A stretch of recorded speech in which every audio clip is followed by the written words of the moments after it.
every time Shaggy sets the stakes. He lines up the lobbies, the cars all shine. But here comes a storm, right on time. Oh, Rainmaker, why you gotta pour? We just want the track dry, nothing more. Every race, we're splashing through the lane. Shaggy, my friend, you're bringing the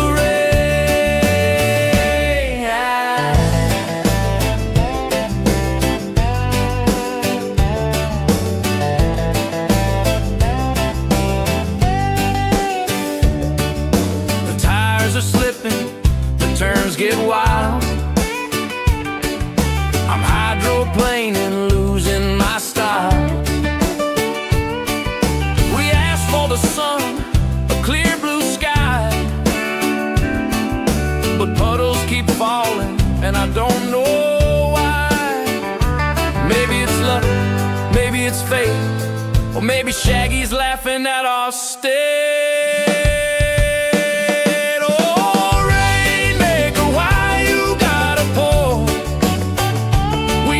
The track dry, nothing more.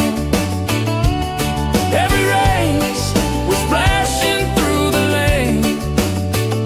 Shaggy, my friend, you're bringing the rain.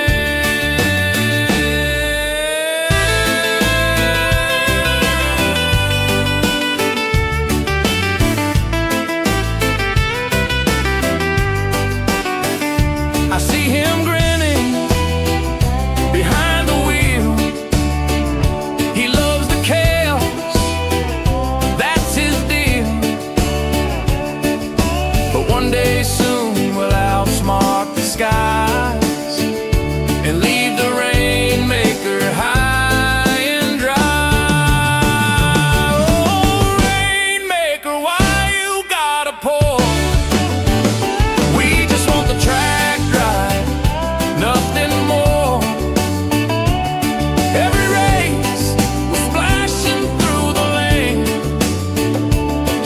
My friend, you're bringing the rain. Oh.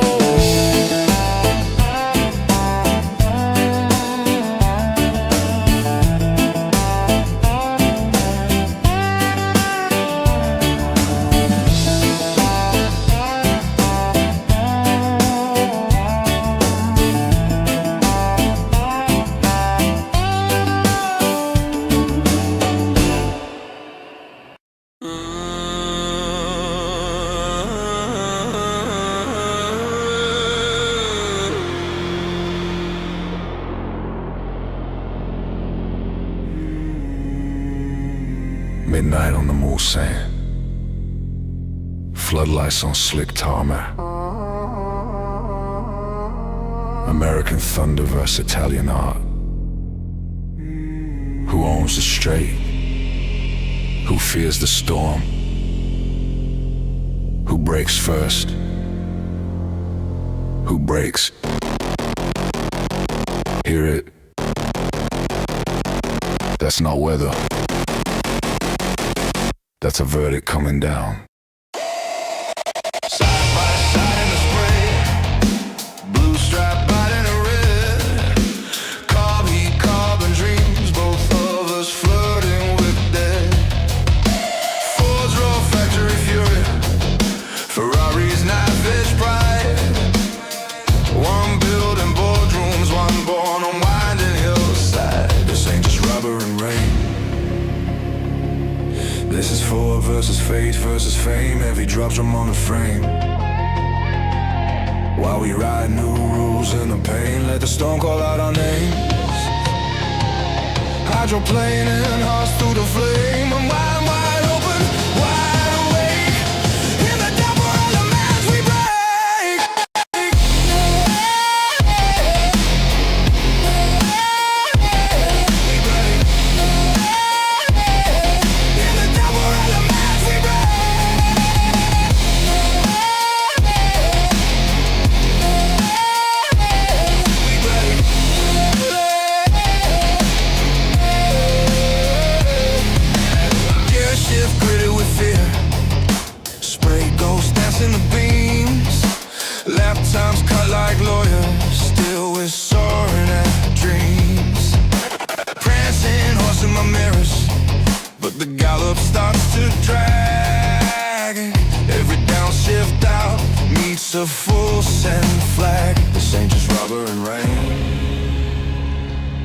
This is fall versus faith versus fame. Heavy drops from on the frame.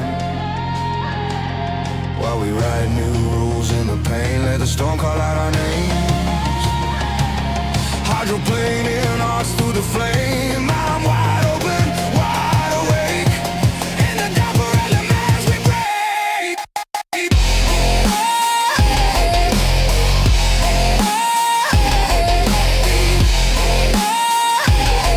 In the dapper elements we break.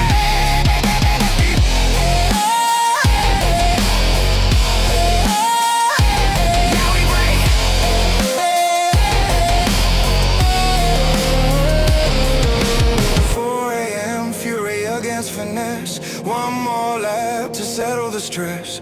Horse on the hood versus horde in the pit. Crown on the line versus we're done with your script. Prayers in Italian, curses in Kent. Grids made of gravel, nerves made of dent. Who wins in the wash? Who drowns? Who survives? Pedal is a question, answers in the drive.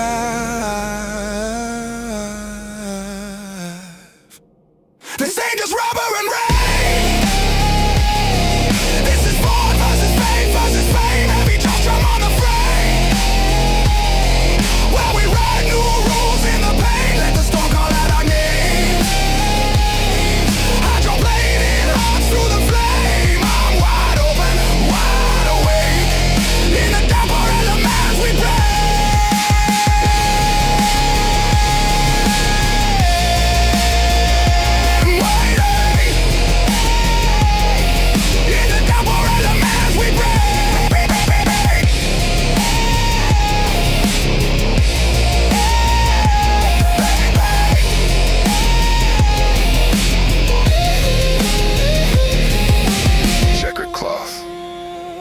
Soak through, someone cheers. Someone swears in the spray. History doesn't ask who stayed dry, only who kept it flat in the flood. Turn the wipers off, cut the lights when the rain remembers this night. It'll still taste like fuel and fight.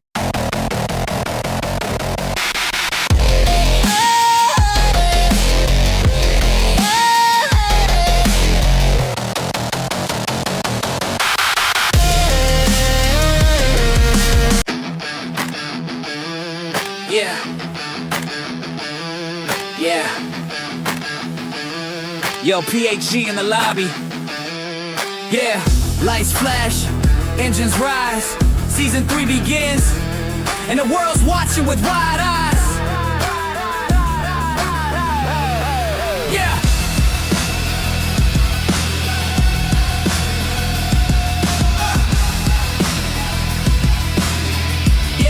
Yeah.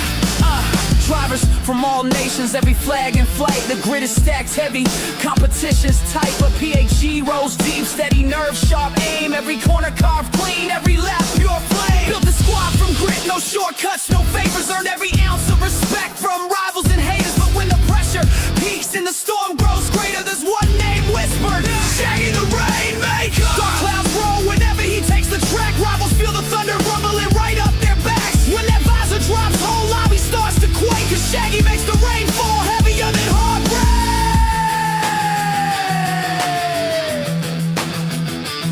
Cause Shaggy makes the rain fall heavier than heartbreak. Yeah, hey. Moves unified, every driver locked in.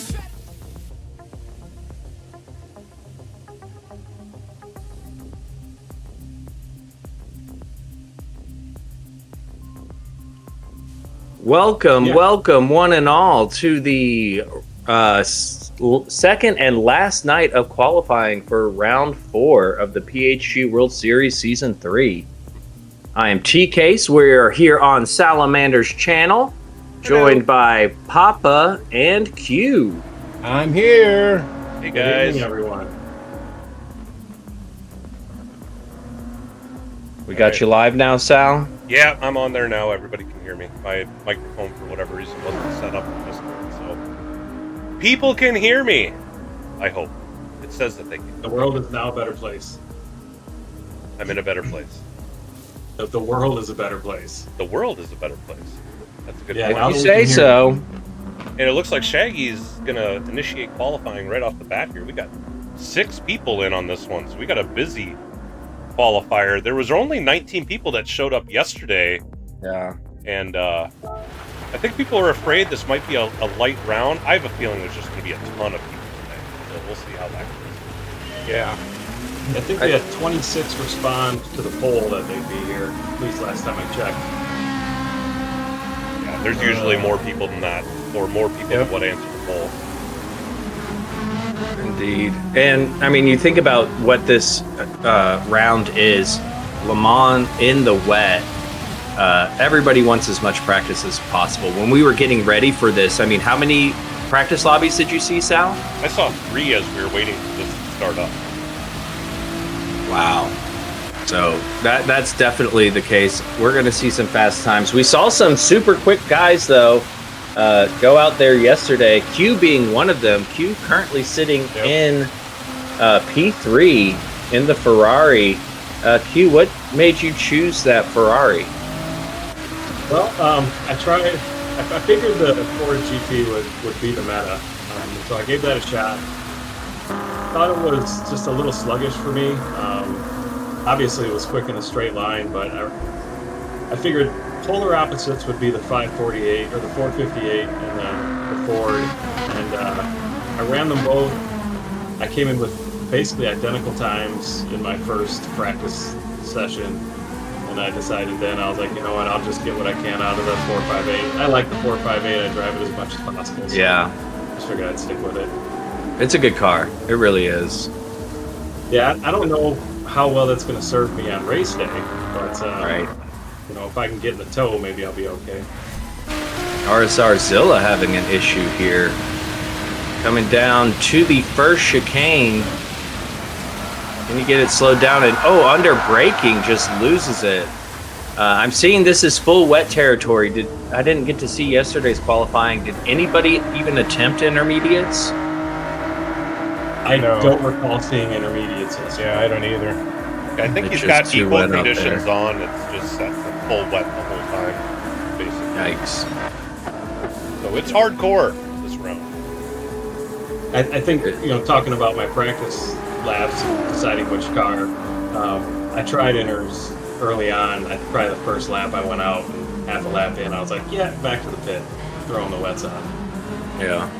I'm sure on race day there are some dry settings, so it will dry out. Maybe not dry out. I don't know if it'll dry out all the way, but it'll certainly get down into intermediate territory at some point.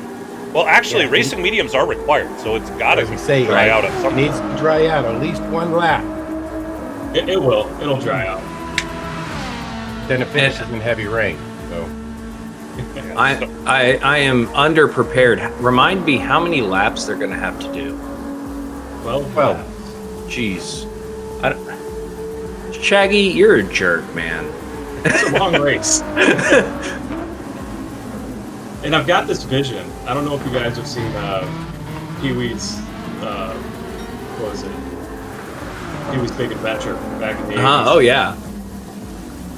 With Large Marge. And I picture, you know, I picture it's nighttime at Le Mans, and we're going towards the chicane, and we're racing tight. And so nobody's paying attention to the weather, and we get a torrential downpour, and everybody's got slicks on. And we can't stop at the chicane, and there's just a crazy, gnarly wreck. Tell them Large Marge sent ya. Exactly. I live in San Antonio, so I often say, down in the basement of the Alamo. Nice. Same speed. Yep, that was a staple in my household. I'm sorry. It's a great movie. It is. My brother was a big Augustella Papa was a big Pee Wee Herman fan. Got Shaggy about to start his first hot lap. I was just watching Shaggy, and he is pitching it into these corners. He's dirt tracking this thing. Well, the I think the Ferrari kind of has that superpower, doesn't it? That's what he likes about it. Yeah. You can chuck it. You can slide it around. But also this does benefit those controller players as well, because it is much easier to catch that snap and catch those slides. So much like a rally race, the wet race can sometimes benefit because you're also not worrying about tire wear, which is typically a disadvantage to controller drivers. Yeah, no tire wear considerations in the qualifying, that's for sure. I thought about being cheeky and coming in to change my tires after a lap or two. It's such a long out lap. Yeah. Yeah, because we get what? We're already is it 5 2 minutes hot laps in. or 3? You get 3. You can get 3 in, yeah. Yeah, with 15 minutes, there's plenty of time to leave gaps, and everybody still gets some free laps. You mentioned this being a long race. I'll really quickly promote my Joker series that's going on next week, which is also at LeMans, which is also going to start in the rain. But the competitive split that we're running is 20 of this. Oh my gosh. But that is on the no serious race. chicane layout, so it is a faster lap time other than the two Joker laps they'll have to do. The number of drivers that are just going to shoot past the Joker is going to be quite It's going to be a common. lot like Daytona, because in Daytona we were going at full bore and getting it slowed down for the Le Mans chicane, which everybody's taken a million times, was far more difficult than people anticipated. Granted, we're going to be running with racing soft, or not racing soft, but just racing tires, so that'll help. But there's still road cars. Yeah. It'll be entertaining to say the least. Oh, if y'all definitely. haven't checked out Salamander's Joker series, it is a good time. I've raced in it. I've Absolutely. commentated for it. It's something different in the world of Gran Turismo, and I highly encourage y'all watch it. And also to promote Sal, as he's doing so much work and running this stream right now, please be sure to like and subscribe. Great stuff happening on this channel. Thanks, TK. Of course. Yes. Well, TK is a wise man. You should all listen. You might be the only one who said that, but I So appreciate you haven't it. met him in person yet, have you? No, I haven't. I plan to. I should put you I'm on the type spot. of guy that dries his beard out with a leaf blower. Oh my god. I saw that short. Oh my god. You should have You can seen use it a hair live. dryer on your hair. And what's and you- funny is that's not the first time I've done that. That's why when I saw the leaf blower, I was like, yes, finally. Because I did not bring a blow dryer. You don't want to just be flopping that mat around under your chin. Oh, Shaggy with a half-second pin. You can't have a soggy beard. It's no good. That is unfortunate for Shaggy, and it looks, ooh, We missed it. yeah, coming out of that turn there.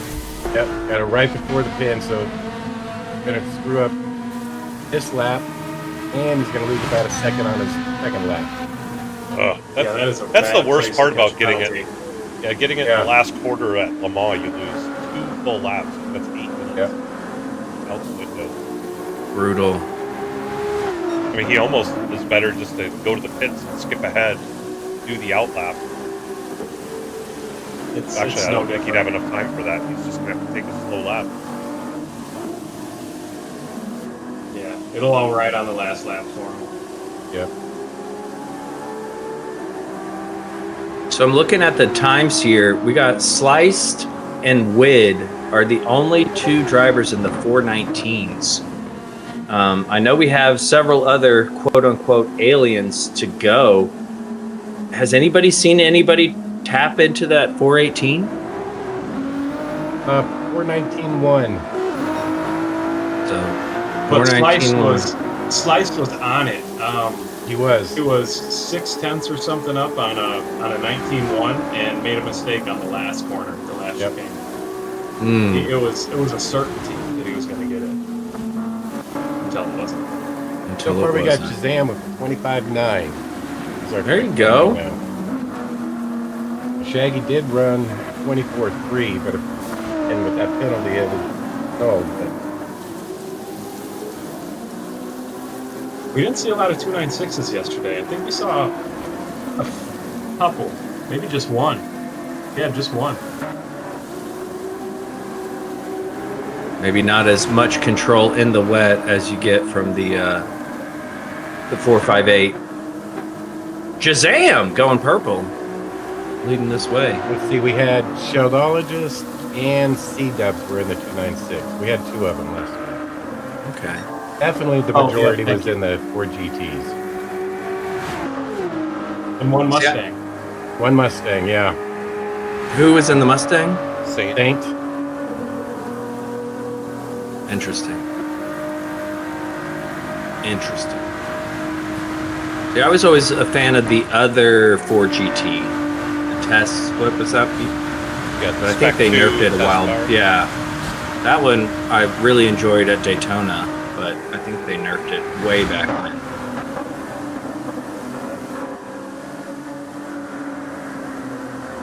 Got to capture all the cars from all that. Everybody's livery the game has times been in really search. great. Victor's purple currently.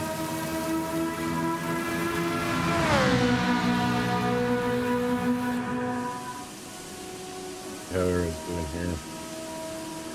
Arrow's 6/10 up.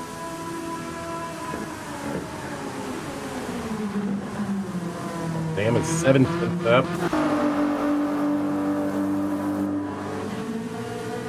Missed cool. It's crazy with tracks this big. This track in what Nürburgring, like it's rare that you get close times. It's usually the times are pretty spread out, but I'm seeing here that we do have a lot of people pretty close together, so that's cool to see. Arrow's purple. He's over 2 seconds up.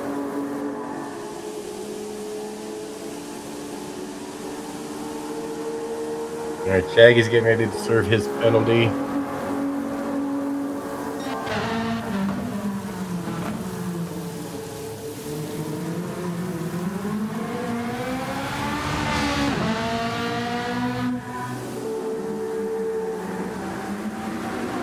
.296 does sound pretty awesome when it drives by. Oh yeah, it looks good too.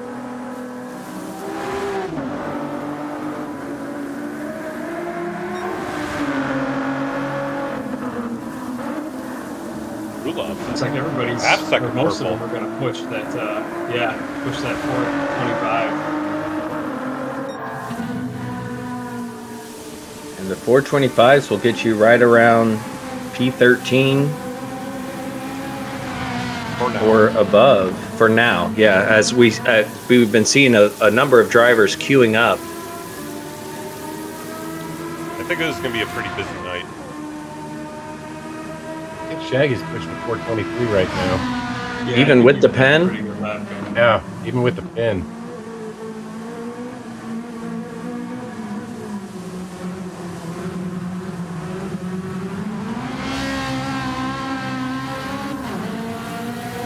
Nope. 5-2. Moves them up the order. Yep, that's provisionally P1. Next across the line will be Arrow, and currently in P6. Yeah, without the penny was probably right around a 24 flat. 7-3. Looks like P5 Krulov about to come across the line. Moves up to P3. Very nice. A lot of 425s we're seeing. One more lap to go. Zilla in the pit, so I guess Zilla is done. They were not having it.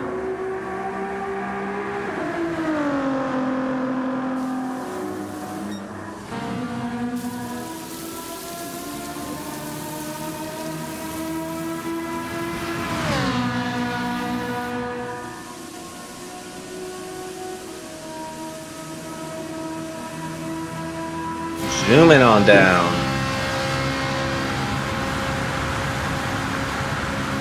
Another interest. Yeah, go ahead. I'm just going to say, looking at the second times, I think for the 458, if you can get a 123 something, you got a pretty good time coming out of second sector. Okay, so that's pretty close.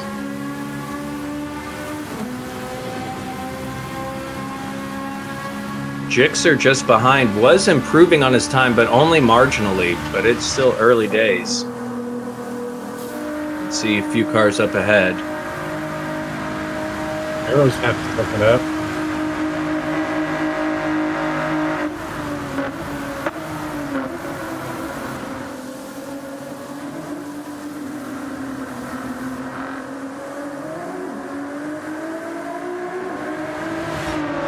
Getting out of the chicane smoothly.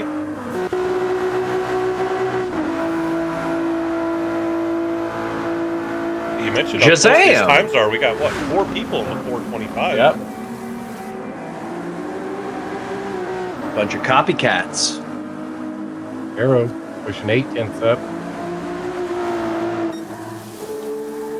Who wants to join the 425 crew? That's down by about a half second. Mixer's up but barely.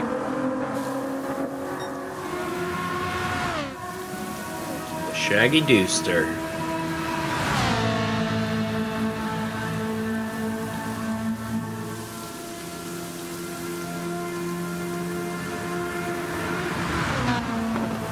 You guys are right. We got a lot of people queued up. Yeah, we do. This next one's going to be busy.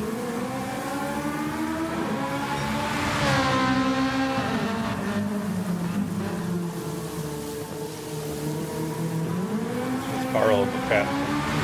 0 practice. In the rain at Good Le Mans, luck. that may not go well. Leo did that last night too. It didn't, and yes, it didn't go well. I think Yeah, he he's- ended up 28-7. Third from the bottom. Yeah, right below me. I'm 4th from the bottom. Everyone in this lobby's beat me so far. I'm going to be lucky if I make the race this week, guys. I'm telling you. Well, see, you could run the broadcast on Sunday. Possibly. Oh, Shaggy up 1.311. Yeah. Coming into the trickier part here. This is where I struggle so much. Well, without Final the pen this sector. time. I love this sector. I can't get a grip Make or for break. it. Yeah, and it's, you know, for the backside of the track with all the straights and a couple of chicanes, you really don't get to get into a flow at all. But this No. section here flows really well. Gonna go. Go. 23. There you go. 4. Very well done. Looks like Shazam will be the next across the line. P3 currently. Very nice run for Shaggy. Got Arrow coming across. Arrow was Arrow. 5-7 for Sam. Very nice. Oh, and thank you. Nice. It's just Carl for the $9.99. He says, "Hey Sal, love you in a brotherly way." Well, I love my Thank you, brother, Carl. so that makes sense. Thank you, Carl. I appreciate Very nice. 6 down. Outstanding. it. Arrow. Do I have all these? I have all the times. 415, 81, 109, 105,939. Yep. Good to go. GG's to our first batch of qualifiers. It gives us 25 on the mark right now. Still plenty of room. Absolutely. Come one, come all. Come on down. The PHG World Series. And play in the rain. And more rain. Don't forget your galoshes and umbrella. You make it sound so fun. It is. This is a great time. We're all having a good time. Yeah, true story. At least it's dry in the car. Right? We guys- it rained almost the entire 6 hours at the Lone Star Le Mans last year, and sitting there for 6 hours in the rain wasn't that enjoyable. Just like, oh man. Start to grow gills after a little while. Zilla just commented, he was wrong. It was not fun. It was not incorrect. All right, Papa, you want to It's go all right, through Zilla. the results of this one? All right, let's see. We have got PHG Shaggy Do with a 423.4, taking our top time for that split. We have Jixer with 425.6, PHG Jazam at 25.7, right behind him. NVR Coolob, 425.7, literally right behind Jazam. PHG Arrow with a 26 flat, and RSR Zilla with a 27.3, still faster than me. Thank you all for that. Nice job. Those are actually some pretty good times. Yeah. Hey, Papa or T-Case, one of you want to enter times on the next split here? Yeah, I can do that. You got it? Yeah. Cool. That way I can concentrate on the cameras. I'll let you know when I'm yelling for help. Who do we got? We got Cornbread, Jersey, Fernando, and Flux. And Maverick's in there. He hasn't queued up yet, but Right. we got another 4 or 5 drivers here. Where's my keyboard? I mean, it's a big enough track. Have plenty of drivers out there. Plenty.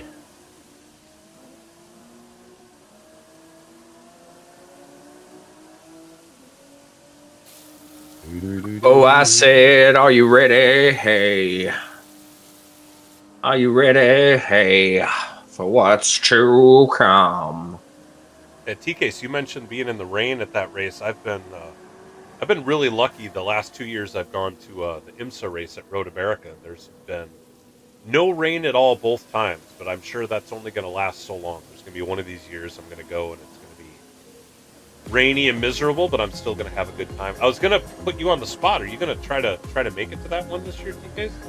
I am. I have it on my calendar. I'm trying to plan further ahead, so probably come May, I'll be able to make a good decision on that one. But the goal is to make that happen. I've got 2 races at COTA this year. I already did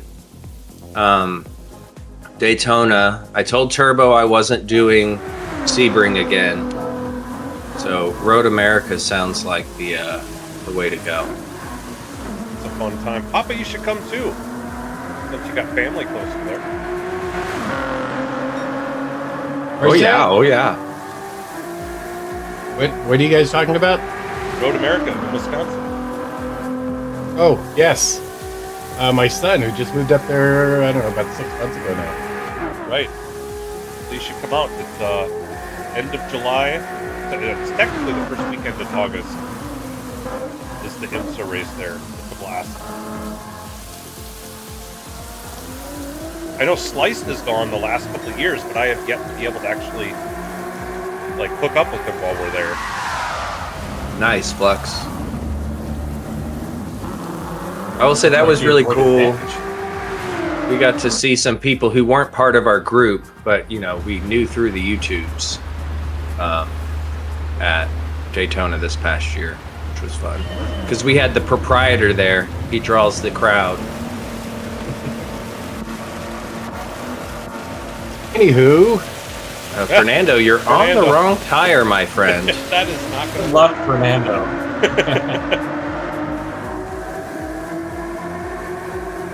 How long does this last? right? So far, so good. Into the braking zone, and he goes straight. Ando tires. There we go. You figured it out. Classic Fernando.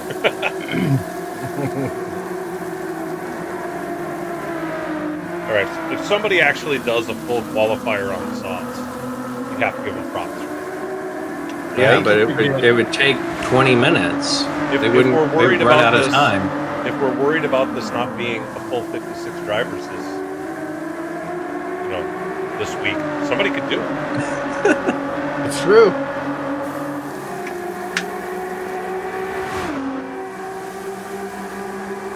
Oh, we got Tati in the chat. Welcome, Tati! Hey, Tati. Fellow NRL and S7R commentator extraordinaire. Yeah, right? Their abilities behind the microphone are exceptional. He's awesome. I'll let the cat out of the bag. I am chatting with Pat tomorrow night. Let's go! Having them in Joker Series would be sick. Tati, you gotta do it. Sal, the master recruiter. Well, I didn't even have to do anything with Q. Q contacts me. Hey, can I commentate? Well, I reached out to Shaggy first, and I said, so this is all new to me. Like, you know, I've played GT since GT1, but I never got into online stuff. Never thought I wanted to, and so, and the only GT I didn't play was GT Sport. So jumping into GT7, and so much of it is, you know, online centric. You end up going there. And I found out that I really liked it, but you know, it wasn't long until I got a little bit sick of the dailies and stuff like that. And I was a little bit bored, didn't know what to do, so I figured I'd try out some leagues, but I didn't expect this. This is really cool what you guys are doing. And so I just felt compelled to help. I was like, this is more than I would have imagined. This is so much fun. How can I help in its success? So That's awesome. Yeah, That's awesome. We're happy you're here, man. Yeah, I had a quick conversation with Q a few days ago, and quickly impressed by his demeanor. So I was like, yeah, we're gonna have it. Oh, you haven't seen the worst of me yet, though. I'll keep it PG, though. You know, I've said that many times, too.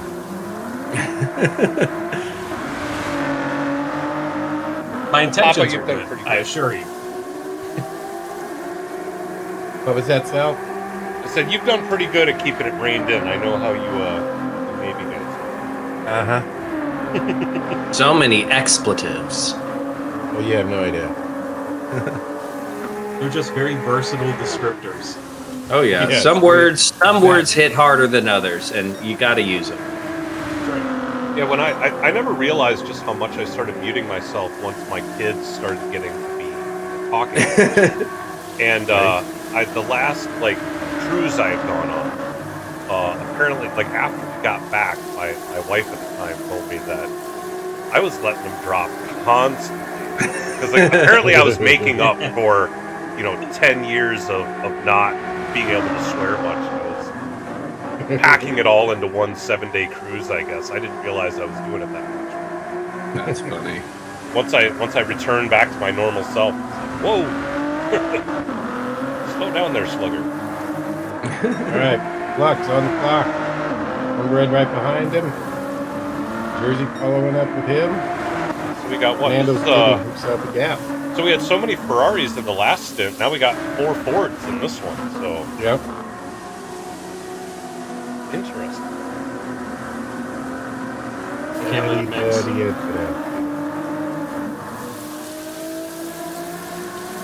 Team practices. Settle it in the race for real, but practice with your team.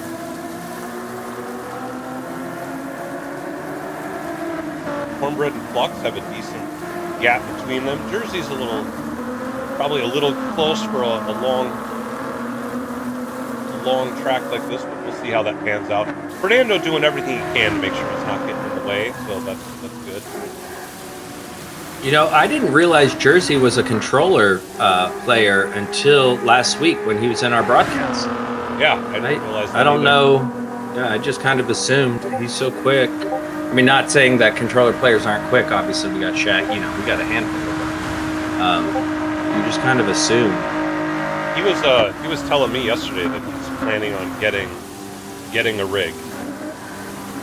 He's been looking at getting some used stuff and actually get a rig set up going. So he's going to make the switch. He's just worried about how many steps back he's going to go You know, when he's learning the wheel and getting used to it, all that stuff. He'll take a few back, but then he'll get them.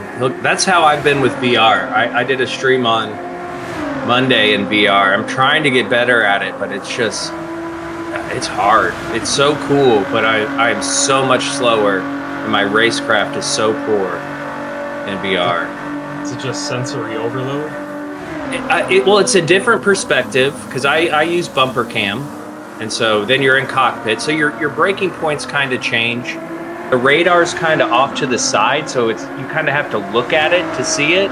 So there's all the blind spots, so it's hard to be aware of what's going on around you. And yeah, like sensory overload a little bit when you get other cars coming around you and you're trying to. It's fun, I like it, but I'm just not competitive at all.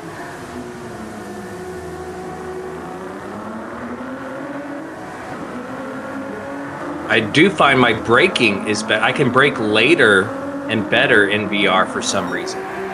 Not quite sure why. Interesting. That's interesting. Make the spreadsheet.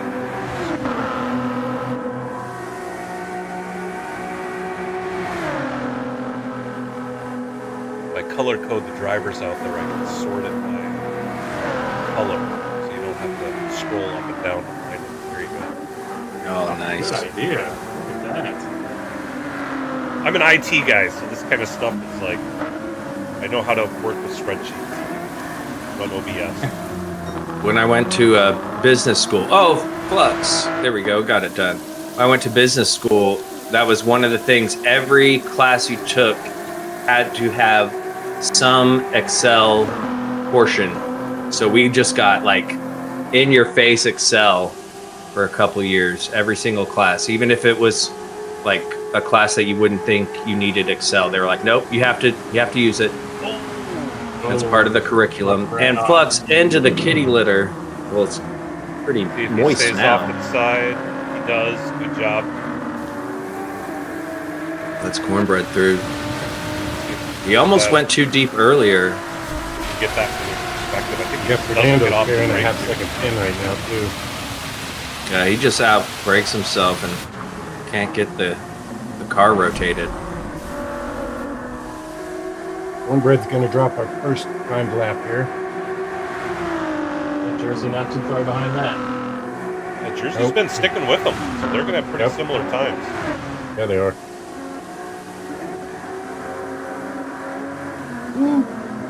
Wiggle, wiggle, wiggle, wiggle, wiggle. McNaughty joins the lobby. Excellent. 423, 24. Ooh, very nice. Jersey. With the 23. Very nice. Well played. Luxus is a throwaway, so we'll wait for him to go around again. We'll check with Fernando. He's completing his first hot lap.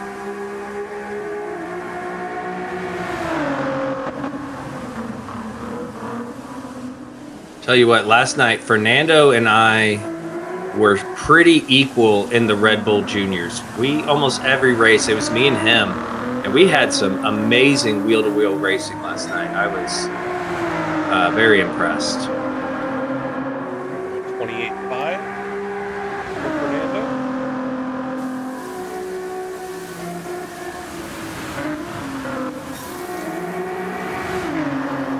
Jersey with that half second this lap. He'll have one more though. After this, so he just needs to get around. Check with Cornbread as he comes out of the chicane. We'll get a time check. Jersey picked up the half. Yeah. Is that what you just said? Yep. That's the hard part about entering the times. You kind of lose track of what's going on. Yep, a little bit. All right. So Honestly, at least it's not 16 times you're entering. Cornbread up 3/10. That would put him into the 23s if he can hold that for the rest of the lap. Long lap to go. Yeah, but I'd expect him to be able to. The car does get a lot quicker as the fuel goes down, even with the rain. Yeah.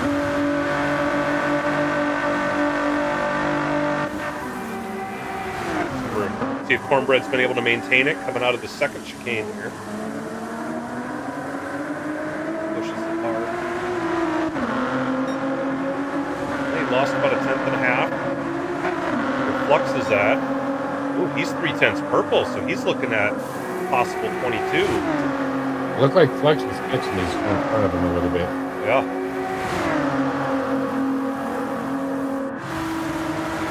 Fernando's sitting as he gets through the second chicane. Actually, no, we'll check with Cornbread because he's about to make the flag check first.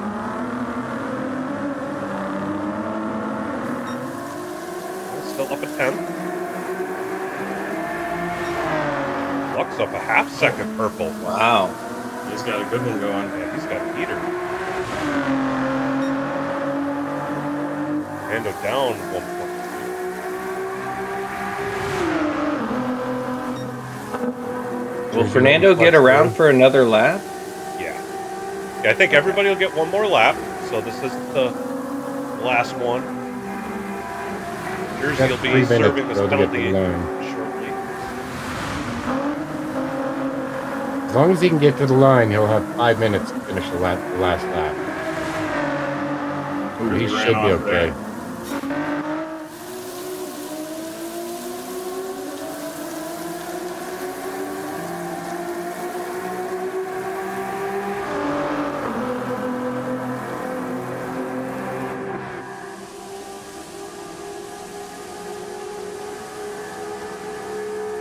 I recently watched Ford versus Ferrari on Netflix. I forgot how good that movie is. I almost watched it last night. It's one of it's one of the best racing movies, I think. Like, it's really good. It's really good. I agree. They do a great job. I did enjoy You it. guys, did you see F1? I did. I'm going to be seeing that next Wednesday. Next Wednesday is my birthday. We're going to be going and seeing the F1 movie.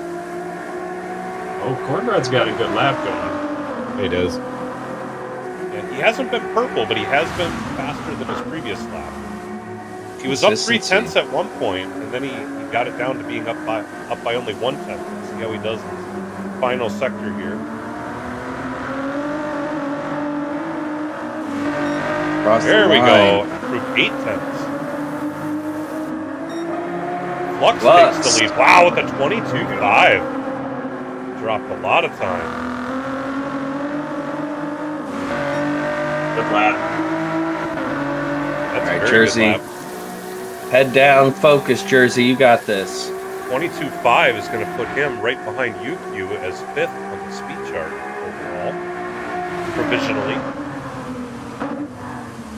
Well, Fernando was down quite a bit earlier. Let's see if he was able to pick some of that up.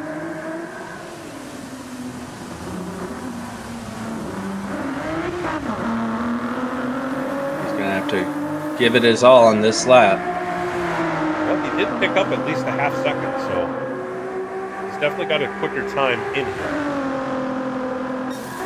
Currently, he is ahead of Leo, so.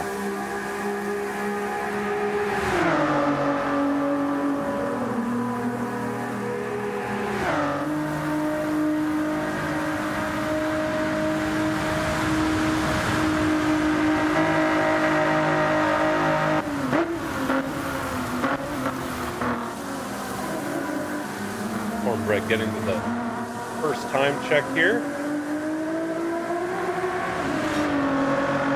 Down another 2/10. Oh, Flux picked up a 1 second penalty. So this is gonna Oh be no.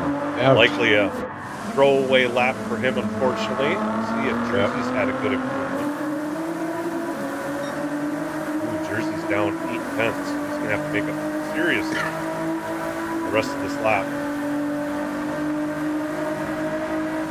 423, very respectable, Yes. but I know he would like to do better. He pushes himself very hard. Provisionally, that is top split. Here we go, improvement from Cornbread. Yep, up 3/10. Trying to get down to the 22s.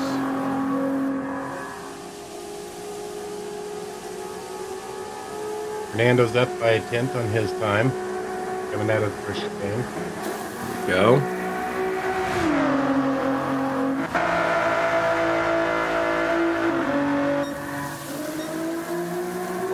Whoa! Oh yeah. What did Flux do there? looked like he was flying. Yeah, let's check this out. It looked like he was doing some aerials here.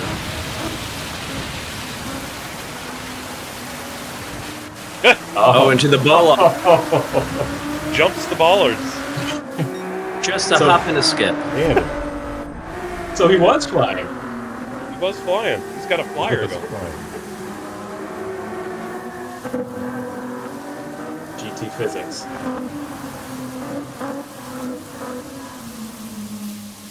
See where Fernando's at. He is up 0.3. O'Gannon. Yep. Lux picks up another half second. 3 seconds penalty. If he stays on the track, then we don't have to wait as long when time runs out. So maybe he thinks that's time that comes off your lap at the end of the lap.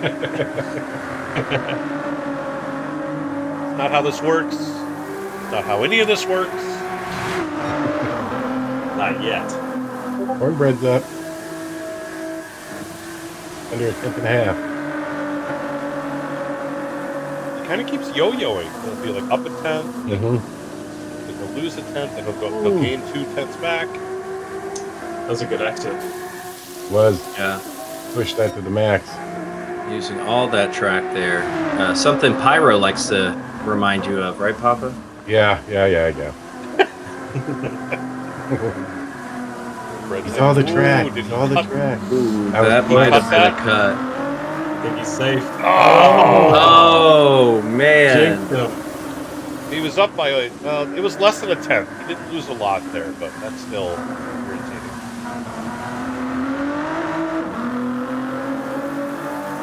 Across the line for Jersey. Improvement. It improved. 186. All eyes on Fernando B. Solid time so far.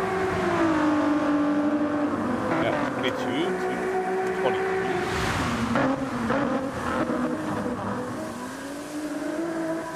Saw on, earlier in Nando. the lap that Fernando was on a personal best.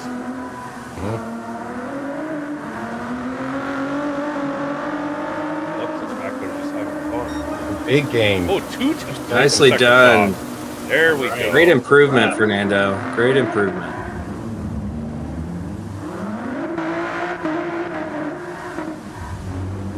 Bucks A way to avoid the sign. our leader in this split.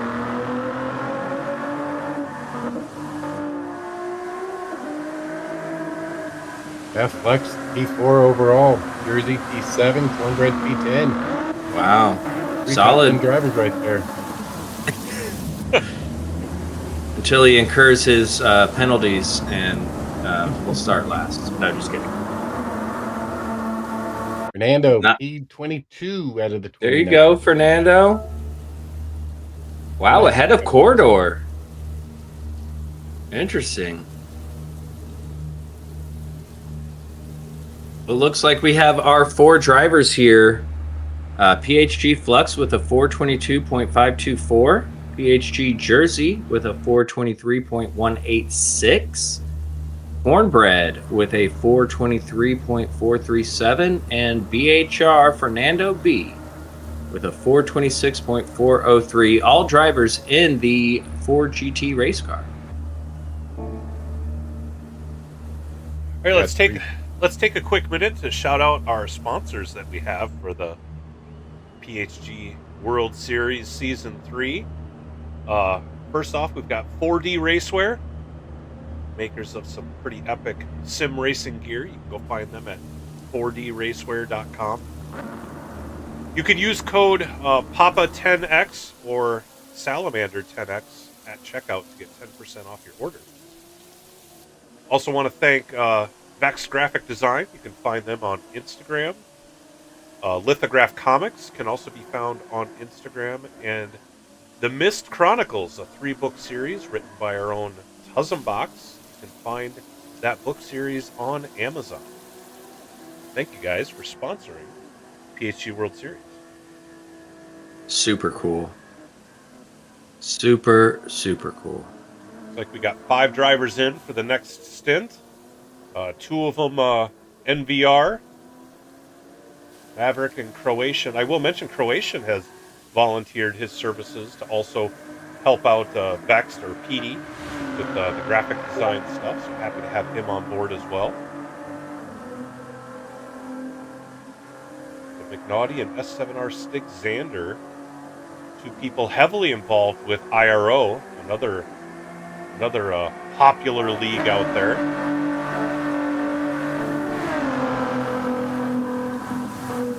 McNaughty in the Ford, Fast Cougar in the Ford with the Rexy style teeth in the front. Maverick in the Ford, Croatian in the Ferrari. 96.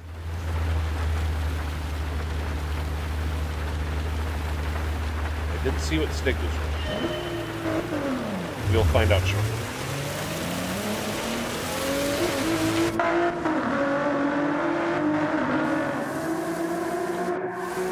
Stig is in the Ford. So 4 Fords and 1 Ferrari. This lobby.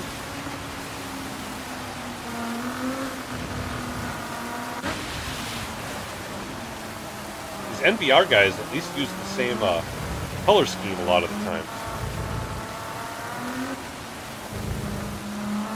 Like fast. Yeah, it's very interesting. Although Croatian proving me wrong with a totally different livery this time. Audi just goes fault.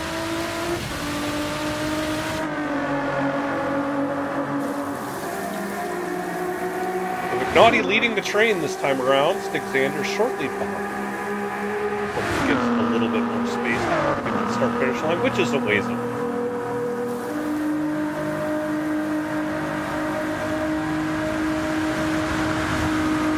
Really good to see how full the lobbies have been so far tonight.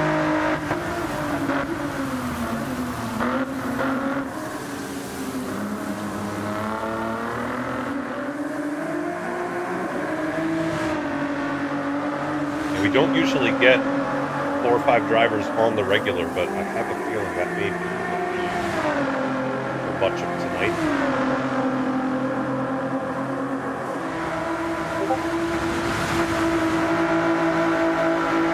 I think this will be another pretty quick set of drivers here. Yeah, definitely. Oh yeah. I mean, Oh we've yeah. seen McNaughty, Stig, Fast Cougar. We know they're all split one drivers. Maverick and Croatian, they can work together. They're no slouches either.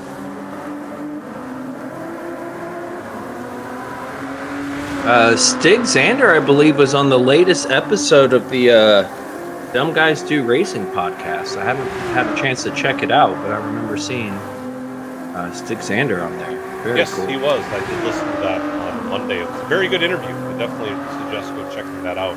Find the Dumb Guys Do Racing podcast on YouTube. So think they're I also typically on Spotify. Oh, nice. I think. typically listen to that while I buy cars for work online on the auction, and I haven't had to buy cars like the last 4 weeks, so I just haven't listened to it. Usually while I'm doing the auction, I have that going on Tuesdays. I need to get caught up.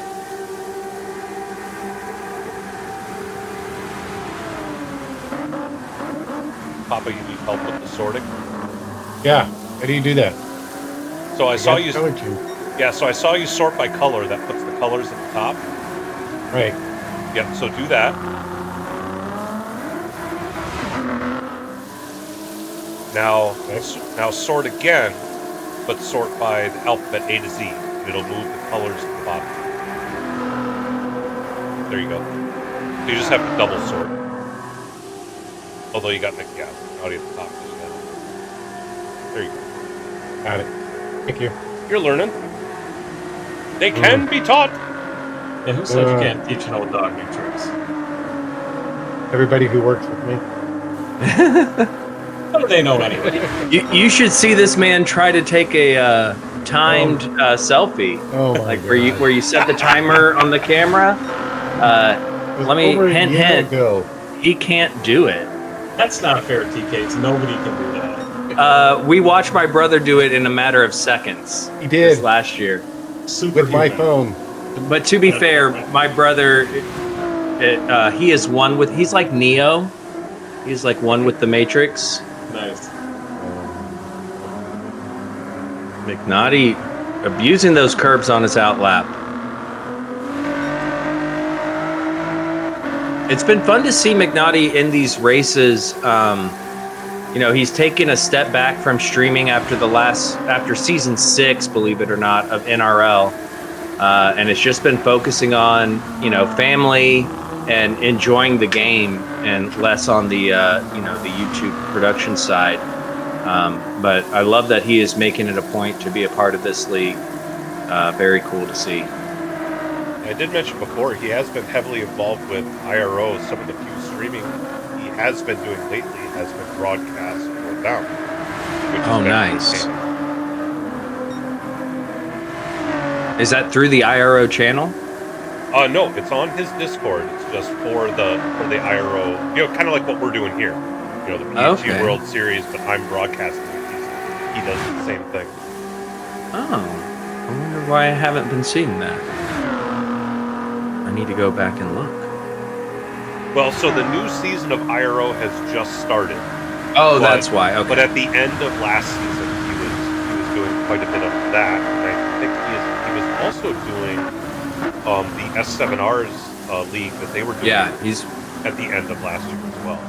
Yeah, he's been doing S7R, and that has been commentated by Stig Xander and or no, Hovercraft. Sorry, S7R's Hovercraft and S7R Tati.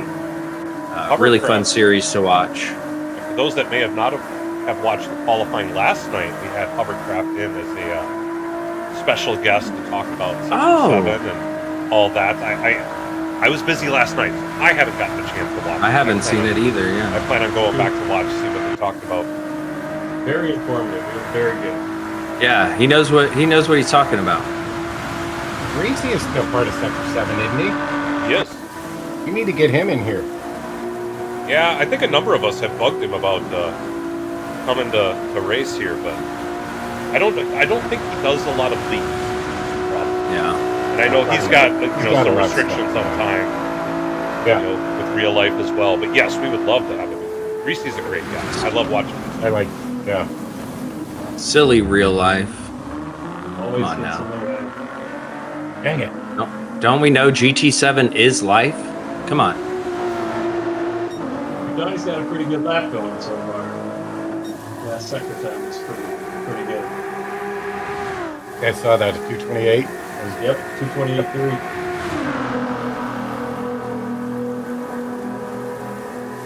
I'd say probably looking at a 422 or better with that.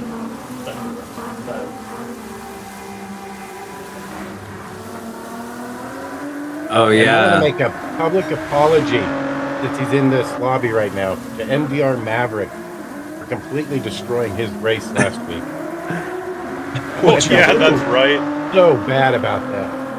What happened? I spun. 2 pixels of my rear tire in the turn going into turn 1. That's right. That's And right. I He just- plowed the apex and then He did. collected Maverick. It was a few seconds later though. It was like you were trying to just kind of get back up to speed. Yeah, I was trying to get out of his way, but I ended up right in his way. That's I know- racing. I'm pretty sure it cost him the win because he had an outstanding recovery last week at Trial Mountain. He had a really good race going.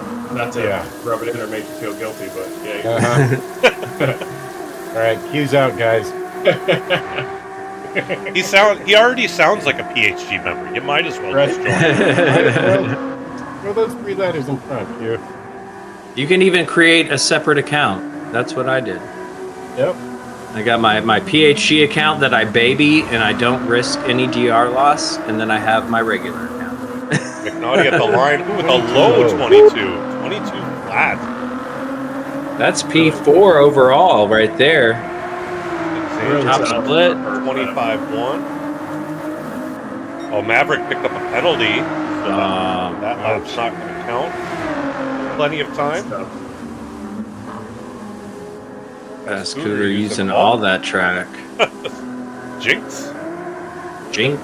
That may be an example of maybe too much track. It's crazy as it's It looks like these cars handle the curbs pretty well. And I guess the curbs aren't super high, but there's a couple sausages. Overall. Croatian and Cougar down in the 30s, they must have had trouble on their lap. Yeah, I think so. I was mentioning that there was quite a bit of separation there.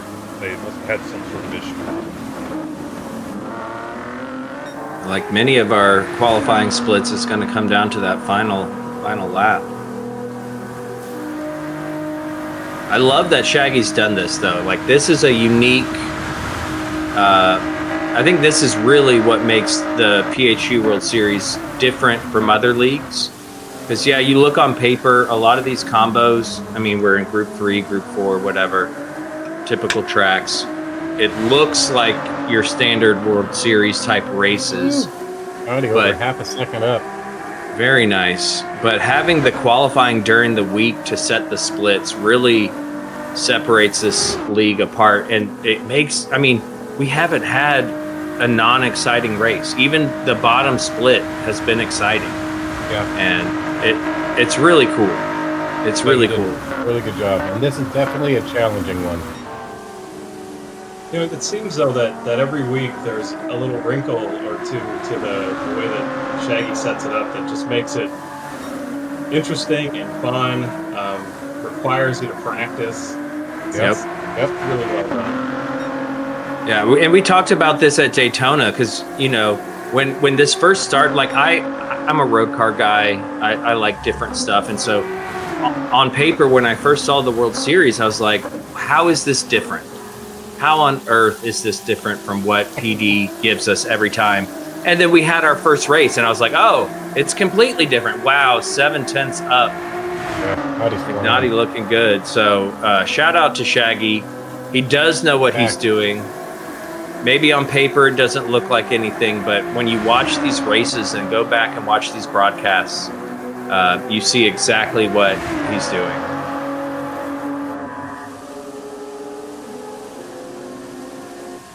And shout out to Papa, because without his platform, like this is something we all talk about, me and Sal, you know, us little guys here, like you have created such a platform for us. And you're so generous with the time and the exposure. And so it's been really huge that you've allowed us all to, I mean, really thrive and grow because of that. And honestly, I mean, it's an honor to have you guys doing this stuff. I can't pay you, so you've got to be able to get something out of it. So, wait, we're not getting paid for this? We're not getting paid? No. This is an internship for you. Yeah. You guys need coffee or anything? But trust me, stick with it. It's worth it. Even if it's not financial compensation, just a good group of people. It can be, yeah. I mean, my channel has definitely grown because of this. I mean, some of my top streams are the PHG World Series streams. So it's definitely influences the channel. I think Mr. Casual, his channel is pretty small. He's got an uptick just because he's been doing the qualifying. And, you know, we do want to get him up to race broadcasting as well. So. And I love seeing it. So I think it's amazing the work you guys do behind the scenes. Wow. Naughty P3. Sorry, Q. Everything you got going, man. Yeah, you know, that's something. I can certainly vouch for that as well. I mean, my channel is way bigger than it would have been if I was just doing this on my own. So. Indeed, and it's something I was thinking about. So at the end of the year, I hit 1,000 subs. Whoop, whoop. And I got a DM from McNaughty on Discord. It was like, when did you hit 1,000 subs? And I remembered after doing the first qualifying broadcast with Tune, never doing broadcast before, I was right under 200 subs. And by the time the first race came around, I was over 200 subs. So another shout out to McNaughty there as well. Like it makes a difference. These people with a bigger audience being generous and sharing their platforms for other people is really big, because not everybody's like that. I've seen other people, if you post something about your own channel in their Discord, they jump on you real quick. This isn't a self-promotion thing, or if you say something about something you're doing in their chat, they shut you down, and that's not like that in this community, and it's really cool. Love this community. And that was the thing, I didn't know you could like self-promote in lobby or in dailies until Papa. He was, it came up every time, Papa's House of Game on YouTube. I was like, oh, maybe I should do that. So I did, and then Papa hopped in my stream and was like, hey, if you're not doing anything Saturday, come in and we'll throw out your channel and promote your channel. And I was like, what? What is this? What is this? McNaughty continuing to improve. Stig was up a whole second, the last second. Let's see if he sticks with that. A whole second on his personal best. It's not going to surprise me to see all 5 of these guys out of their times this time. Yeah. Yeah, especially, Maverick doesn't have the penalty to contend with anymore. Right.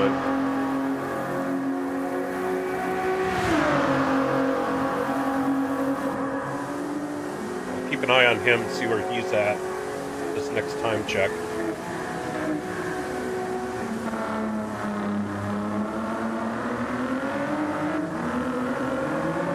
I don't know, this track to me, it's weird that this is like a historic famous racetrack. Because it's like, it's not a racetrack. Like part of it is. The last and first sector are a racetrack, and the rest of it is like a road around town. Like what is this? Which I guess is what makes it cool. Croatia up a second and a half in his personal best. Naughty's going to get a time check here. Okay. No. Oh, no, there's not a time check. Sorry. How many sectors are there? Is it 4 or 5? I think it's 5. 6. 6. Yeah. Yeah, the 6-1 going to start finish. Right. Or no, 7. Woo! Ooh, he got so close to that wall. And he's up. And he's up. I think he brushed it a little bit, which that wall slows you down a good amount, but he should still be up.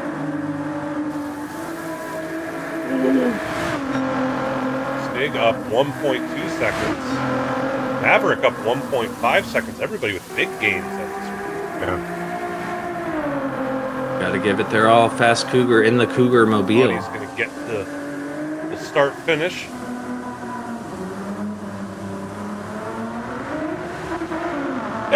Oh no! Oh, giving it his all. Yes, he was. Oh man, Pushing but to get still, into those 20s. I mean, he's got a great time on board. So, and he'll have another chance to qualify. That's another thing I like about this is Stig is about to cross the line. We'll see what Stig does. Nice improvement there. Maverick across the line, able to improve. Is that this just sets your split, right? So they're going to get a second chance at qualifying. So there's more practice to be done. Obviously, they're going to focus more on the race, but we saw the pace McNaughty had there, so we could see him, with the pole position come race day.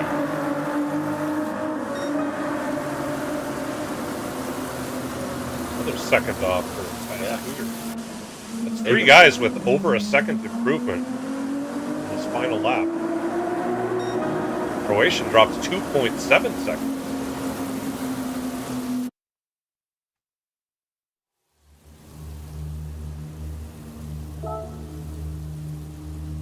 Very nicely done. So McNaughty, the leader of this round of qualifying with a 421.555, fastest of the night. S7R Stig Zander with a 424.026. Then we have NBR Maverick with a 424.407. PHG Fast Cougar QC with a 425.7, and NVR Croatian in the Lone 296 with a 428.122. So quite spread out there, but in the whole scheme of things, very, very tight. And look at some of these fast drivers who have joined us now. 5 more drivers for the next one. Those FAF boys are no joke. And they come in looking fly, so. Oh, and Nuke in the building. Okay. Nuke's in. SPC is in. Otherwise known Left as to Cole. pass you. Nasty. Old man Pip is back. He tried to join late last night. Wasn't able to make it. Maverick saying in the in-game chat, Papa, no need to apologize for trial mount. So. Oh, yes, I do. Even if it's just for me. He Makes him feel needs better. to apologize. Yeah, you need to don't apologize. need him to apologize, but he needs to apologize. The number of times I've had to explain that to people, like, you don't need to be sorry. It's like, I do for me, because if I don't feel sorry, then that makes me a horrible human being. I'm going to step away for 1 sec. We'll leave it on Wade. FAF Wade and the Green Machine.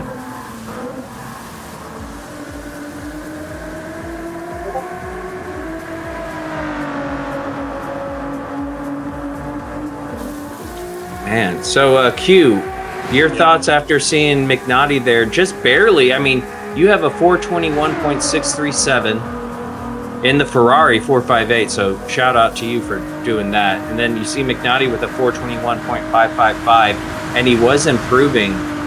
Any thoughts when it comes to the race there? Well, I mean, I know he's quick. I'm not surprised that he put in a lap time in the 21s and was going for something in the 20s. So, some of these faster guys, and there's a lot more to come. If I'm in first split, I've always just assumed that I'll be trying to stick with them through the twisties and draft them in the straights and see if I can find some opportunities. So, I mean, no surprise that he put in a great time. Yeah, for sure. And what we've seen in these races, in every single one, it's really come down to the final lap. You know, things maybe get spread out in the middle of the race, which, you know, in real life racing, when there's strategy involved and they're longer races, that's what happens. And I mean, Papa, we saw it at Daytona. I mean, the final 5 laps between Cadillac and Porsche there, I mean, epic. Absolutely epic there. It's amazing after all that time, it all comes back down to those final laps. So Right. I look forward to seeing this, especially when you have the weather in play. We do know that there is going to be some type of dry line forming at some point or dissipating at some point. So that'll be a whole nother change up from qualifying. Yeah, because it's going to start this one heavy rain, going to dry out. You have maybe 1 or 2 lap time frame to use those racing mediums, because then it's going to rain again at the end. There's going to be a lot of strategy going on in this one. So, And I mean, the track is so huge, much like Nürburgring. You know, you get rain in some areas and dry in others, and that can Right. really throw you for a loop. right. Yeah, it's going to be tough to stay on top of things, you know, with the weather and with your race environment, because I think that second round of rain is going to come in pretty quick, and if you don't catch it, you're going to be in big trouble. Yeah, it's miserable getting caught out. As the track starts drying out, you jump in and put on the IMs, your intermediate, and you stay on the wet. Or you got to time your mediums perfect. And again, yeah, I'm with you. I think into the race, it's going to be pretty heavy rain. I think at the end of the race. So Yeah. Even when you think about when you switch over from your wet tires to your mediums, you know, I mean, there's going to be a dry line around the track that's forming.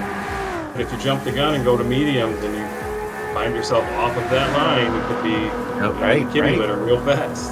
And this track specifically, coming out of the pits at this track is one of the most treacherous because that line is completely wet. So if you switch to the mediums, traction control to the max, barely get on the throttle just to try to get going straight. Yeah, that's Suzuka for me. 100% Yeah. guaranteed I'm spinning coming out. Oh, yeah. That's That too, yeah. pitch. Great example. I'm not familiar. IT68, what is that? 68 585. 6585. Who is this person? Anybody? They've raced before, but I've Okay. never actually talked to them. So I'm not sure who they are in the Discord, but I have seen them run in a couple of rounds already. Okay, cool. Shows you how much I pay attention. I love all those lights on the front. That's fun. Oh, we got the booty sweat. We got the booty sweat, that nasty booty sweat. Love it. So we've got Old Man Pip in the 458 here as well. Yeah, we've got a variety in this lobby, don't we? And it sparks the question, are you an A&W or a, oh, now I can't think of the other root beer. Starts with the B, Barks. Yeah. Any thoughts on that? I like A&W. the book. There you go. Way to straddle the line there, Sal. Yeah, I hold We no don't want grudges. anyone I having like. sponsors. I just like root beer. Period. That's fair. I mean, I guess I I would put root beer schnapps slightly ahead of those. Well, you can't have root beer schnapps without the root beer. Or maybe you can. No, what you do is you take root beer schnapps and you put a shot of beer in. Or no, it's the other way around. It's the other way around. You have a beer and you take a shot of root beer schnapps and you drop it in there, and that's called root beer. Oh, we called that a kerplunk when I was growing up. Oh, you kids. Interesting. You kids. What part of the world did you grow up in, Q? Around Chicago. Oh, okay. Yeah, Chicago's got names for things. It wasn't very inventive. That's just the sound it makes when you drop the schnapps. Oh, I see. Kerplunk. Not a big root beer person, but every now and again, I'll drink a root beer or a sarsaparilla. No, I think I would choose a sarsaparilla over a root beer. Left to pass you on the 458 as well. 296, I think, for Elzo. Yep. Look at that wiper going, working full speed. I see what you say. He's got the yellow lights. Really, they have Yeah. the bright white one. And it's got, like, apparently, I guess you can add extra lights. Like, they don't all have one, Right. two, three, Yeah, those are the six extra lights. lights. You can add extra and then change it to yellow, so Left to pass, you got a pen. unfortunate. Yeah, look, I think he'll serve it this lap at least, so he'll still get 3 and 4. LT just spun. Coming out of the second game. Ooh. Is it LT or IT? I think it's LT. LT? Okay.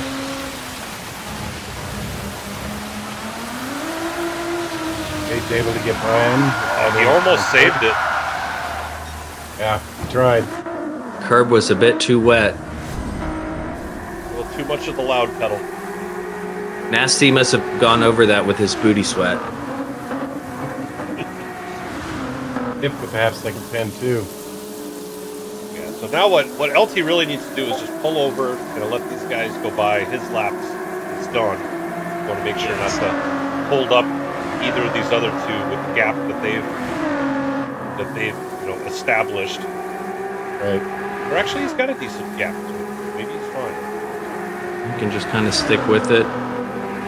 Let Wade pave the way. Just saw Jorge Sr. hop in the chat. Is he going to be qualifying tonight? Possible 418 with Jorge. And Crew doing it. there's a lot of drivers still yet to qualify. We have 34 confirmed qualifying times right now, so So the P6, that'll put us at 41. Still got an hour and 45 left. So that final run's going to be chaotic. And we're going to cut it off right at the top of the hour, so don't you procrastinate. Get in here. Right? Get in there. We'll make hit with the pens. A couple of pens in this one.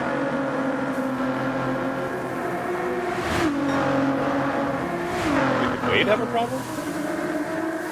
No, never mind. Well, he's still going there. I thought LT was back ahead of him. No, Jorge. Not the top of this hour. We got more time to go.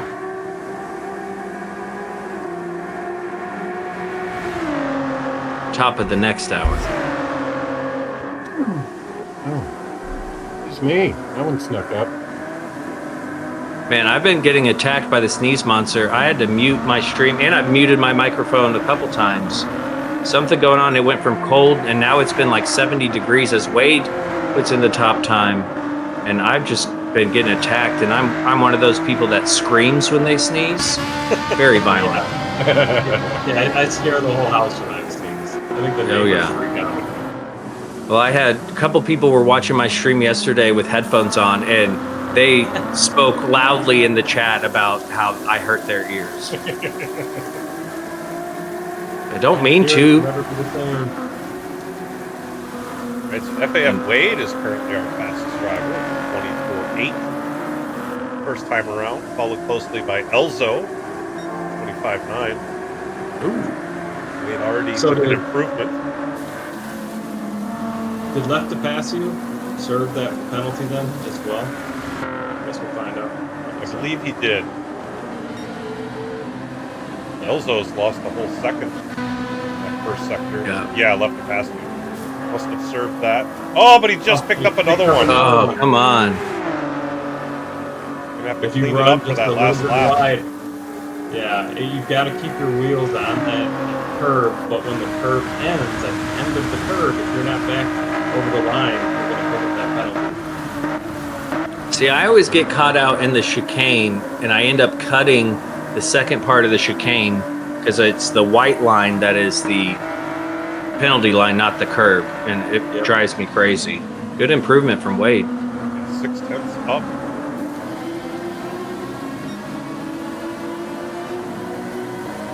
Yes, 10 Central, Talon. 10 Central.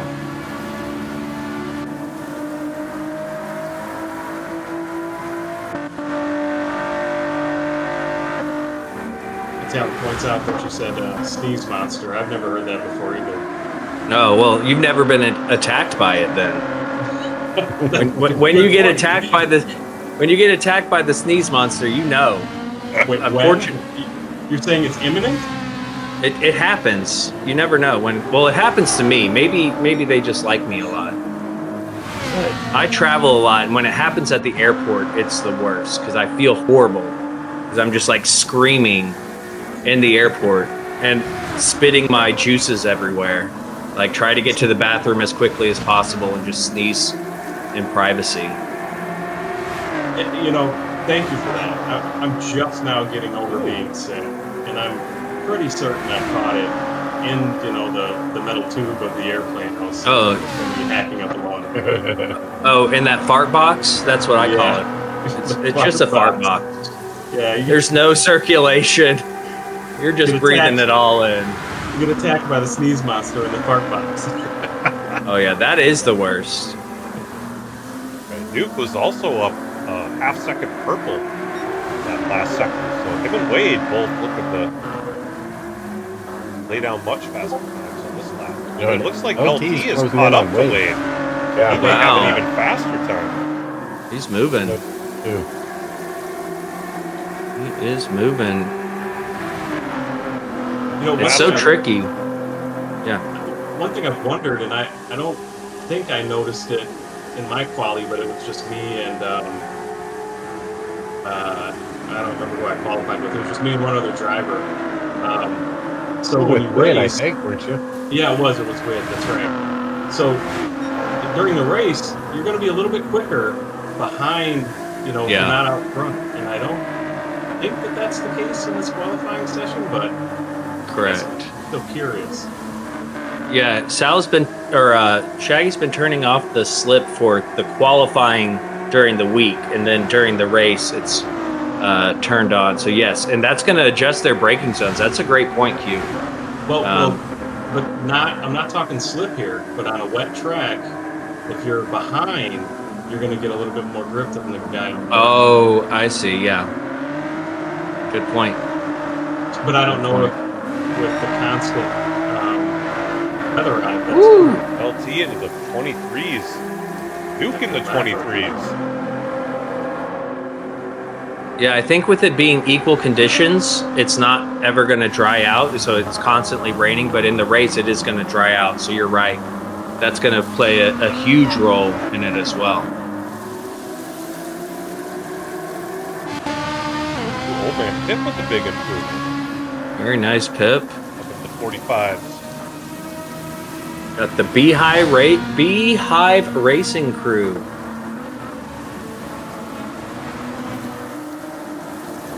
Shout out to Brigsby. That's another huge person in this community.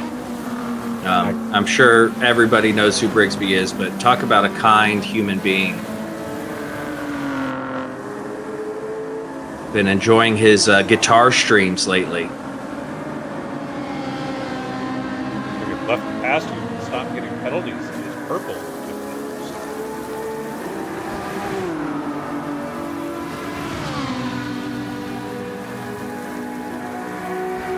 I think he had a 1 second penalty that last lap. So 426 with a 1 second penalty. That's going to cost you probably close to 2 seconds. That's not too bad. Yeah. Yeah, 3/10 purple. See him? He's having to rein in that rear end. Just about every corner. He is pushing hard. Yeah, 123.6 out of that second sector is a pretty good lap going.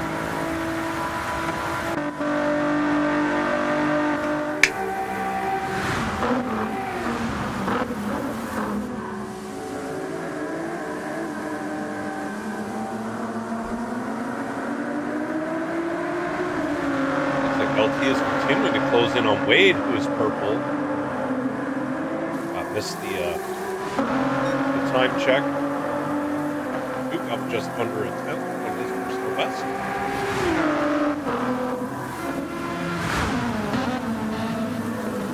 Man, Pip currently sitting in P4. You know, he's sitting about halfway through the lap.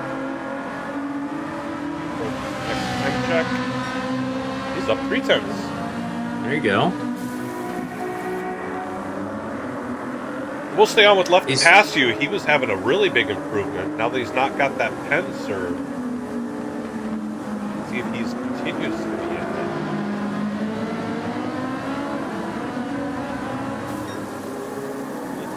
1.2 tenths. We lost a little bit on the full sand straight there.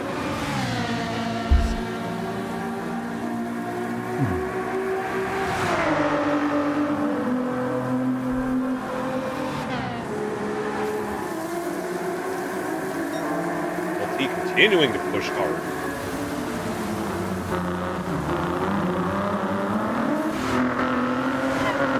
Ooh. Wow.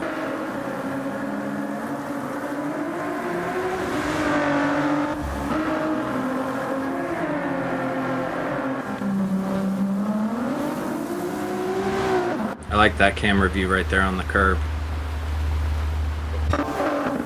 Nasty in the pits. I guess Nasty is done.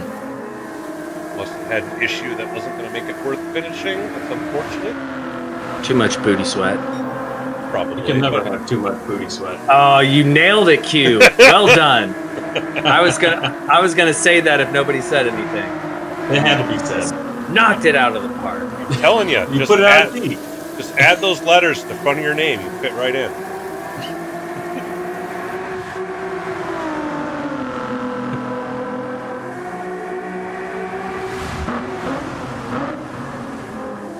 Wow, they are so close to each other. Coming across the line. Oh my goodness, look at that exit. LT's going to improve on his 23.6. Are you going to be Wade? Wait, and then LT. Wow. LT dropped 0.6 off. Duke improved by a tenth. Elzo to the line. Very nice, Elzo. Left to pass you 0.6 improvement. There we go. There we go. Old man Pip, our final runner. On Pip. The half second There you go. improvement. I like it. A lot of respectable times in this one. 7 drivers. Well done. Close times, Those too. are our fullest lobby yet. All right, so just to clarify for everybody in the chat, the qualifying will be going for another hour and a half. We'll be going till 10 p.m. Central.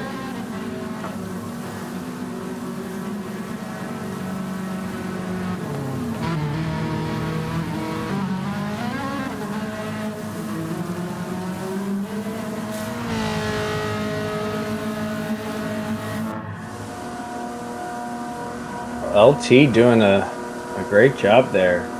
Yeah, he had that incident on that first, was it the first hot lap, or maybe it was the second hot lap, but was able to ride in behind Wade there and put down very decent. Yeah, maybe that just locked him in. He was really good after that. Oh, it is IT. It is not LT. Oh, It is IT. Thanks to sliced bread. Apparently, that's one of the greatest inventions of all time.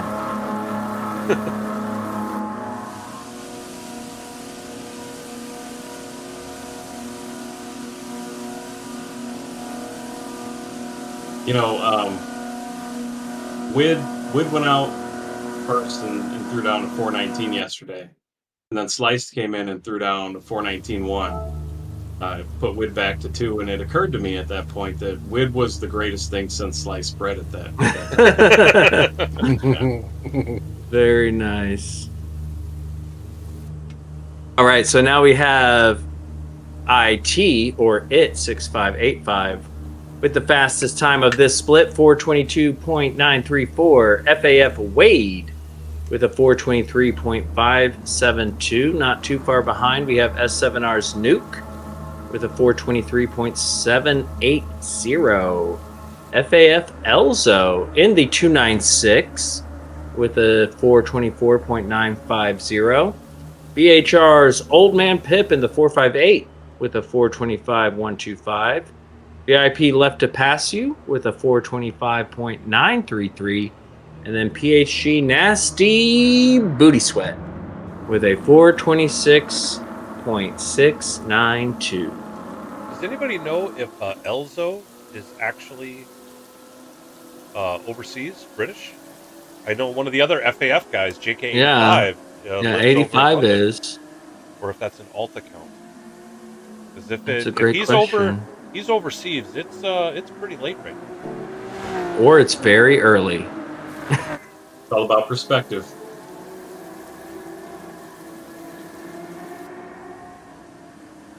It is good to see all these new drivers in here. I see several. Or, yeah, I see a name I don't recognize. ARPS. ARPS. They are new. Yeah, he's new. This Oh, is his Angry first Fredbird week. in here. Another lobby of 6 drivers. We haven't had a lobby of less than 5 drivers all night so far, haven't we? Now I think Bandit's we in. had 4 one time. We did, yeah. Cotton Ballistics, he's in. All right, while we wait for this one, I'm going to step away real quick, gentlemen. Be right back. We got 8. And Mr. Casual's come in. God, we may have 9 qualifiers in this one. All right, while we wait for this one to start, for those of you out in YouTube land, if you could please be generous, drop a like. If you're enjoying what you're watching, please consider subscribing to the channel. I do a lot of these broadcasts here on my channel, both for the PHG World Series and also for my Joker series. So I also run lobbies and do some league racing myself. But putting the call up. please like and subscribe. You won't be disappointed. Looks like Bandit backed out of this one. We are up to a lot of drivers in this one. We've got 7 readied up.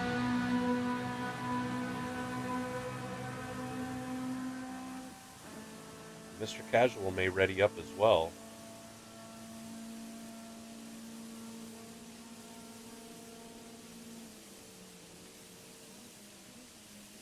We do need IT to leave the lobby, since he has already qualified. He, she, them. Not sure.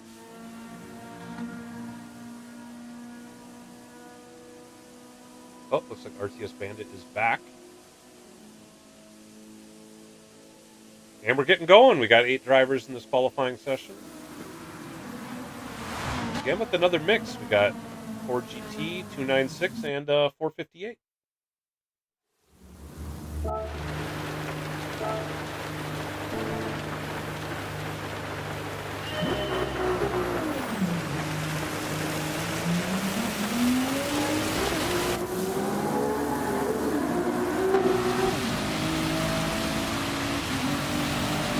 I've been impressed by Bandit's liveries of late, both when he's run in the Joker series and in the PHG World Series. Yeah, I think a lot of the liveries that we're seeing are they're either funny or very original, very inventive. I'm impressed. We do have a number of talented livery designers, both on PHG and just within the community. Sector 7 always has nice, clean liveries as well. I'm sure they've got talented livery designers on their team. One of those talented livery designers is here with us right now, and that's you, Mr. Salamander. Nice. World class. I haven't done as many liveries as of late. It's something I need to get back into doing. I've actually been putting the call out to others to get some liveries done for like the PHG World Series for some of our screenshots and stuff like that. Only because I just don't have the time right now, but I would love to get back into it. I do enjoy throwing down a livery. It takes so much time. It does. It is a lot of fun, but it's just such an investment. Yeah, I mean, it generally takes me 2 to 3 hours to come up with something from scratch. For my Joker series ones, I've kind of gotten a template down, and I generally livery a car with the one that I use there in about 30 minutes. But it's not very complicated. Yeah, watching you and RJ, I've learned so much just watching little tricks and tips. Ooh, ARPs. A lot of wiggles. Some other really good ones, Philness GT. He does some great liveries. I'm a member at his channel, and he goes through his channel members and creates a livery and then circles back through. So he's made 2 liveries for me so far that I really like. Aussie Pug is another really good one out there that can throw together a pretty... T-Rex has said that somebody makes his Jurassic Park liveries. All of them. Oh, really? All of his Jurassic Park, or does he do those himself? No, it was Slick that said he has somebody that makes his liveries for him. I think it's Wesley that does all of Slick's liveries. I think T-Rex is Stone, now that I think about it. I just don't have the patience. I get too frustrated and just like, nope, I'm done. I'm normally not very creative, stylistically, but for some reason doing the liveries, I just kind of get in the zone. And I really enjoy it. Well, you're like, you love Excel. You're very grid oriented, right? And it's like, that's really what these liveries are. It's just layer on layer, kind of in a grid way. And so once you figure out how to manipulate everything, it makes sense that it clicks with you. There's been a number of things that I've learned from RJ watching how he's like actually layering things and getting color fades. He does way better at that than I do. Who is that back there? Bandit. Yeah, Bandit and Cotton Ballistics. They're pretty damn close to each Yeah, they got to space that out. Bandit was the leader, and then he had an issue, and the Truth Serum got by. But yeah, at this point, one of those two needs to just back off and get away from each other before they start the absolutely. They are on their outlap, so I would think. I mean, clearly Cotton is quicker than Bandit right here. So this would be. There we go. Bandit runs wide. Does Bandit concede, or is he racing? There we go. There we go. Still needs to give him more room. I think he'll be all right. Yeah, I think Cotton will probably pull away a bit. Oh, and Arps with the unfortunate penalty. Oh, so he's going to have another outlap. That is rough. Well, he'll be about a second slow for his first hot lap. Depending on his speed, it'll still be a logged lap if he doesn't pick up more.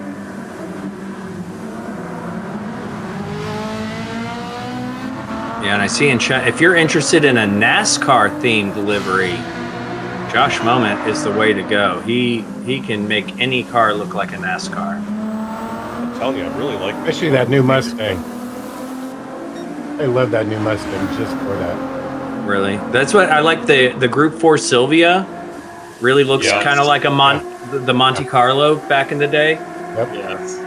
You can make that one look good. I made a Napa replica. Number 9? Yep. Oh, the know-how. 9 for the Sylvia. Oh, the Truth Serum picks up a half second. Ooh, the truth. Oh, Arps? Oh, Arp. Somebody just needs to put on the brakes and give some space here. Yeah. Well, I guess the penalty will take care of that one. But Bandit's pushing for a hot lap. Quick lift. No. Oh. I mean, it's oh my goodness! You're gonna send it full send. Another penalty. Arps is gonna pick up another pen. Oh man. And they're just slowing each other down. There they are. I disagree with what's happening there. Oh, and they both have penalties. Jeez. Guys need to separate. Bandit, Arps. If you can hear us, Please. this isn't a race, but it is entertaining. So what are we gonna do? It's entertaining. This is a quick taste of what we got coming up. We want clean racing, but you know what's fun? Not clean racing. Speed bump. Oh, and speed bump. Oh man, the Remind me pens to are everywhere. stay away from PKs. Say that again. To remind me to stay away from PKs in the lobby. No, when I'm racing, that's a different story. But when I'm commentating, I love the drama. I Still side by side. I avoid the drama in racing. So of new, the top 4 here, Cotton Ballistics is the only one without a pen and really looking to make the most of this hot lap. There you go, Bandit. Oh, Back off a little bit. Arps just spun out. Full send. Not Forgot if there he was just the lost turn it on there. The braking or what happened here? This is a tricky second. Oh, I think he got on the brake too late. Yeah, it just went too deep. Leo, Las Vegas. Leo and I race each other very nicely.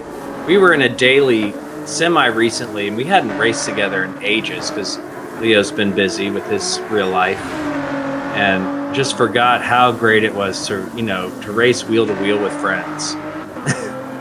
It was good times.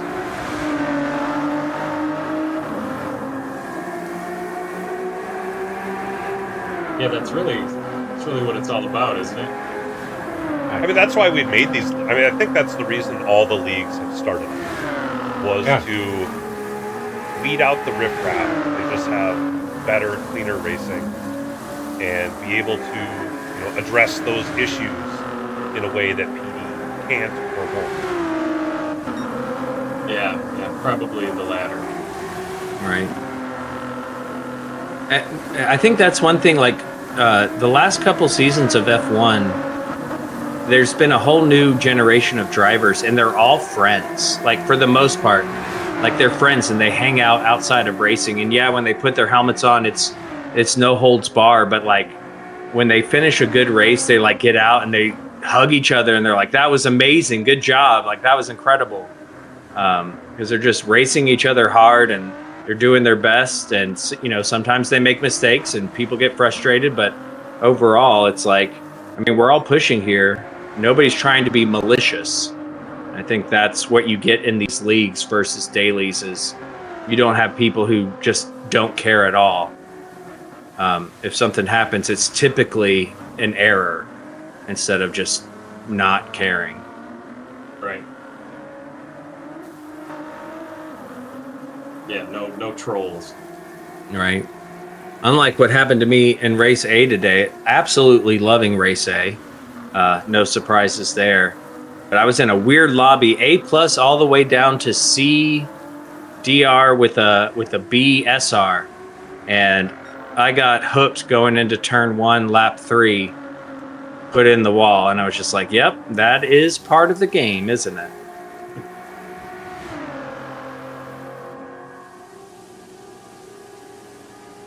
So around the time that I joined this league, a little bit before I signed up for this league, I said, I mentioned I was ready to try out some leagues. I jumped into this other league. Somebody was, soliciting for drivers on Reddit. I think that's where I came across PHG league as well. But it was a guy who was trying to get a new league off the ground, so he doesn't have a huge following. And I figured, I'll give it a shot. So the first race we did, there's a wide variety of skill sets in this league, and there was a kid in there, and I think he was C or D or is C or D rated. And in the practice before qualifying, he's going around trying to crash people, and it was really enlightening because in his mind, he's having fun. It's all in fun. Yeah. And to the guy getting crashed, he's obviously not very happy about it. But I picture this evil person doing it in my head. We're on live chat. He's like, "This is great, right, guys? This is what we're here for." It's like, no, this is not what we're here for. Yeah. I think it's too many people with the Call of Duty mindset, where it's you're trying to take each other out. That's the point to the game, but that's not what racing is. Racing is your frenemies. You're racing each other with respect and class and trying to just outperform each other without impeding each other. And that's just a very different mindset than all the first-person shooters that people are used to doing. And there's something beautiful, and we call it out in the races when somebody makes that overtake around the outside, or does the perfect late break, gets on the apex first, and that's the greatest thing ever. That's something to feel proud about. But that's something we talked about at Daytona, is remembering, if somebody just takes you out, remember odds are it's a 14-year-old. And if it's not a 14-year-old, then you can just feel bad about their situation. It's somebody who has the maturity of a 14. Exactly, because we assume that everybody is roughly our age, and our ages vary, and then you got to remember this is a video game, and these two just do not get away from each other. They really can't. Arps with another 1 second pen. I mean, if Arps can, he should take his 1 second pen and maybe also just lay off for another 2-3 seconds. Give each other plenty of... Oh, and he picked up another... Oh, never mind. He was still serving. There we go. And just kind of give each other 8 seconds of space and then go for it. Yeah. I agree. He's got plenty of space to the next car behind him. Looks like he heard you. These drivers really need to improve. I mean, only 2 in the 424s, everybody else in the 430s, which just isn't going to cut it. Right. Well, we saw in that last lap, almost everybody had a pen. Yeah. So if they've been able to clean it up here, that should help. Arps will have one more shot at it.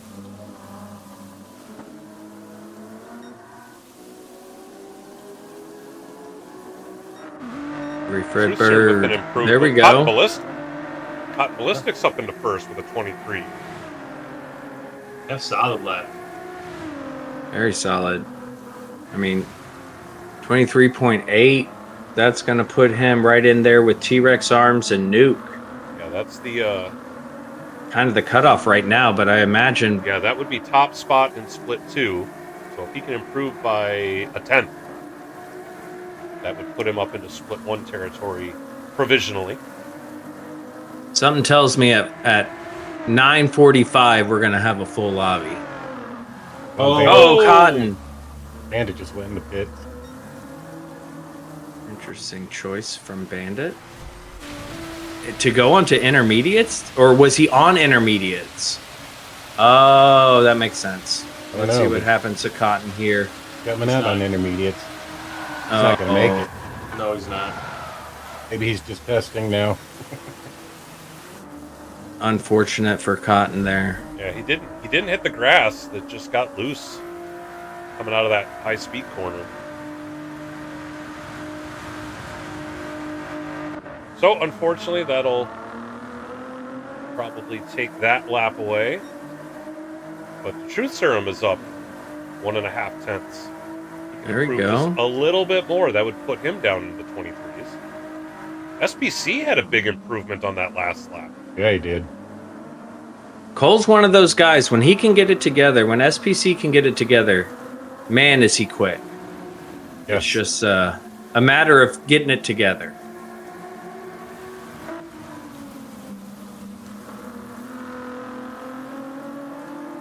Another old-time supporter of all the channels. Yeah, You know, I he's- think of- he's an OG here at Papa's Game. He's an OG for sure. I think Cole and Talon were two of my first moderators I ever made. They had to tell me how to do it because I didn't know what I was doing. All right, Arp should be having a clean run here. Let's see what he's at this next time check without anybody else to worry about. And he's up There we about go. half second. Not too bad. And that's, I mean, all the times he's put in has been with serving a pen. So if he Right. cannot get a pen, he will gain a lot of time in the last 2 seconds. Yes, you will. Huge. Angry Absolutely. Fredbird, There we go. Already up. 3.6 seconds up. Very nice.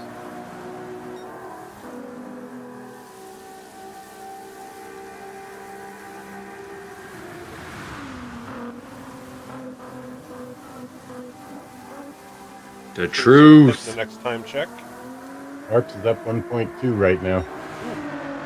Oh, the truth Oh, is purple. up 4/10 purple, so he is definitively in the 423 range.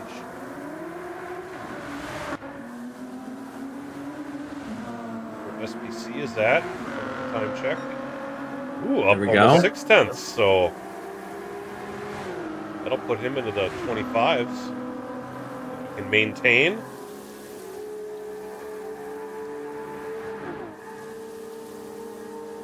Got Angry Fredbird ahead of him.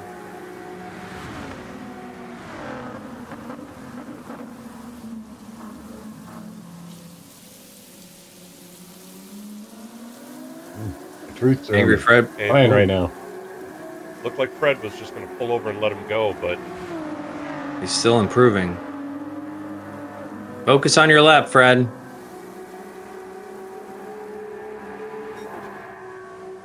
see the True Serum coming to the end of the final lap here. Oh, and Arps dropped out. Yeah, he did. Oh, no. That's unfortunate. That's too bad. Thanks for joining us, Art. Sorry you had to depart. Across the line, the True Serum. Oh, 23.5. nice. 423, 549, nice.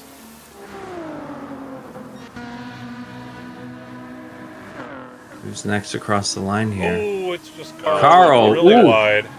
Is that a pen? I think it is. The pens here, that one of the things that frustrates Maybe me so not. much is I just can't figure out the pens here. Sometimes it's the curb, sometimes it's the white line. Like, make up your mind. I'm very surprised that that's not a pen. You must have gotten off the throttle. Sometimes when you do that, if you just give the time back, then the game doesn't assess you. But that even that is hit or miss. Yeah. Yeah. Good through the chains. There we go, across the line. Improvement, but still a 433, a Speed 429 from speed bump. With a 4.4 second improvement. Oh, looks like SPC picked up a pen. So this lap is not going to count for him. See what kind of an improvement Angry Fredbird can have. He was looking good early on. I mean, over 2 seconds. Was he able to carry that with SPC in his bumper and around him? I think so. Look at this. Oh yeah, for sure. 4.1 There we go. seconds. Good improvement, Fredbird.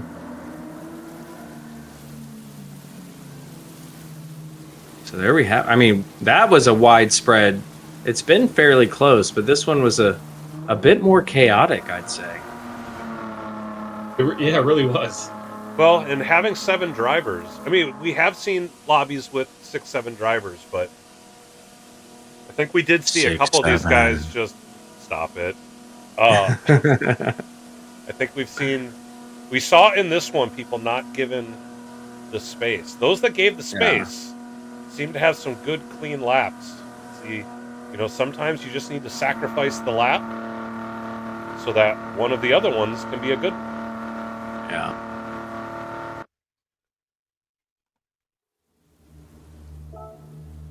So here we have it. S7R The Truth Serum with a 4:23.549. That is a great time, putting him P13 overall, so just barely in top split.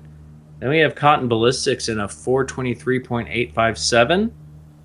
SPC, aka Cole Trickle, with a 4:26.308. Then we have Speed Bump Canada A with a 4:29.207. RTS Bandit with a 4:31.838. PHG It's Just Carl with a 4:33.292. Angry Fredbird with a 4:38.549. And the exiting the lobby, ARPS ARPS with a 4:34.236. He did get a time in there before he left, so he's certainly welcome to come back if he makes the cut. One thing to point out with the Truth Serum, that time he put in that bumped his teammate S7R Nuke to 15th, so the top of split 2. All right. Good to see. I mean, we have currently, I mean, this is provisional, but 2 S7R drivers in top split right now. We got plenty of PHG, plenty of farts. We got 1 BHR with J-Dog and 1 FAF with Bobajito and a VIP Cornbread. Loving seeing all these teams coming in. It's really fun. It's really got a couple of cheaters coming up in this lobby along with Mr. Josh Moment, Mr. Casual, K-Dub. K-Dub's another one of the OGs, isn't he? Oh yeah. He's been around. S7R's Mr. Racing also, so we got a lobby of 7 once again. And Shred, I haven't seen Shred for a while. I have not either. Moment. He's a I thought we saw Shred join last night, but then not jump in. Right. Could be I wrong. think so too. I think you're right. We got Raider in there, but hasn't joined yet. Raider, we got to meet at the Rolex. Super nice guy. We got to meet him and his better half. Yes, we did. Step away for 1 more minute. Leave it on Josh. Mr. Josh Moment. He likes to come into my Tuesday night T-Case lobbies and tear it up.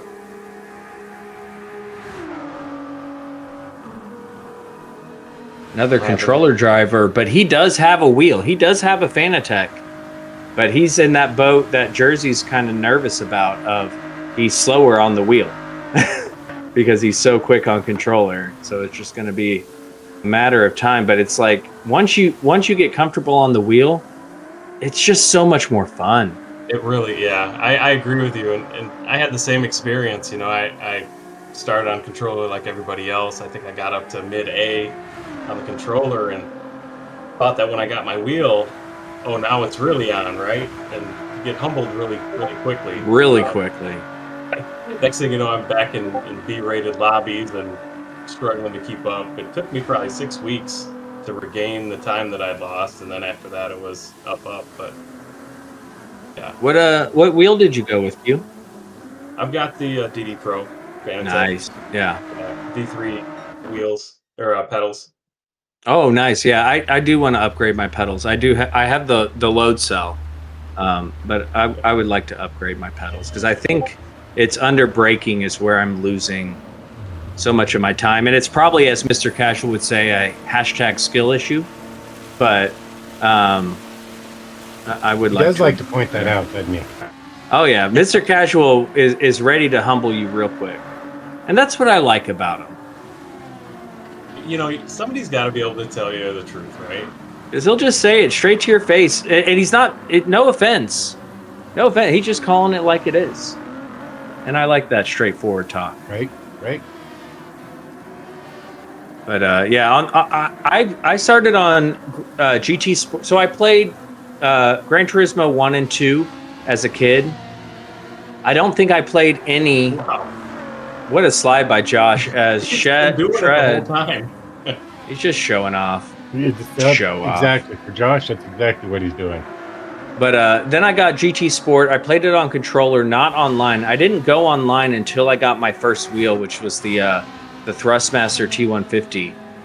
And oh my goodness, I wasn't aware of all the streamers. Like I hadn't discovered Super GT yet.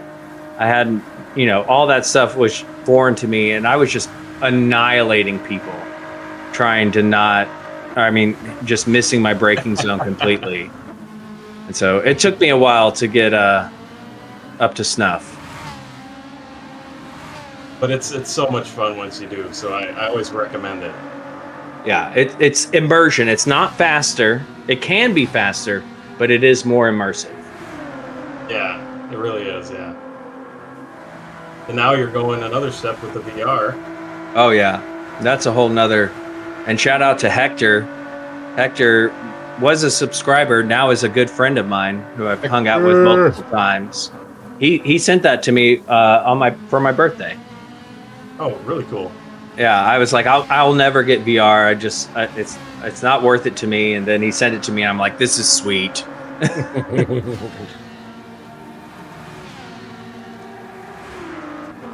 But that's that YouTube community. It's so cool. Oh my God, this community's amazing.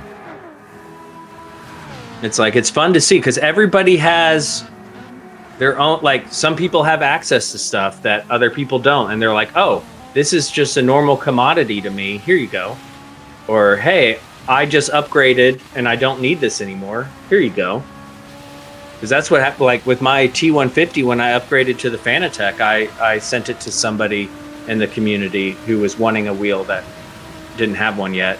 And then when he upgraded to his Fanatec, he sent it to another person in the community who was wanting a wheel. Very nice.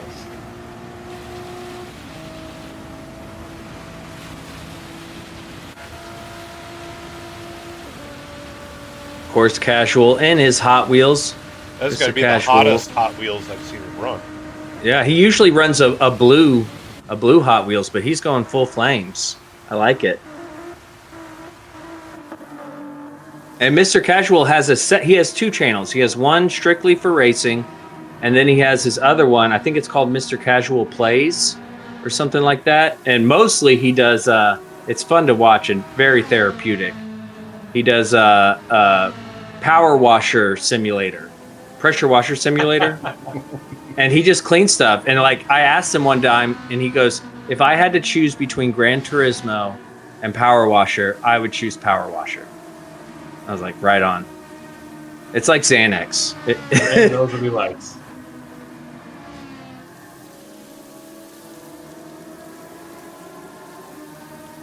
I do want to remind those in the chat to not discuss what happened in the qualifying or the race in the YouTube chat. You guys can DM each other if you need to. It does not need to be broadcast for everyone to see. I would agree. And I think Carl had the right response there. Thank you, Carl.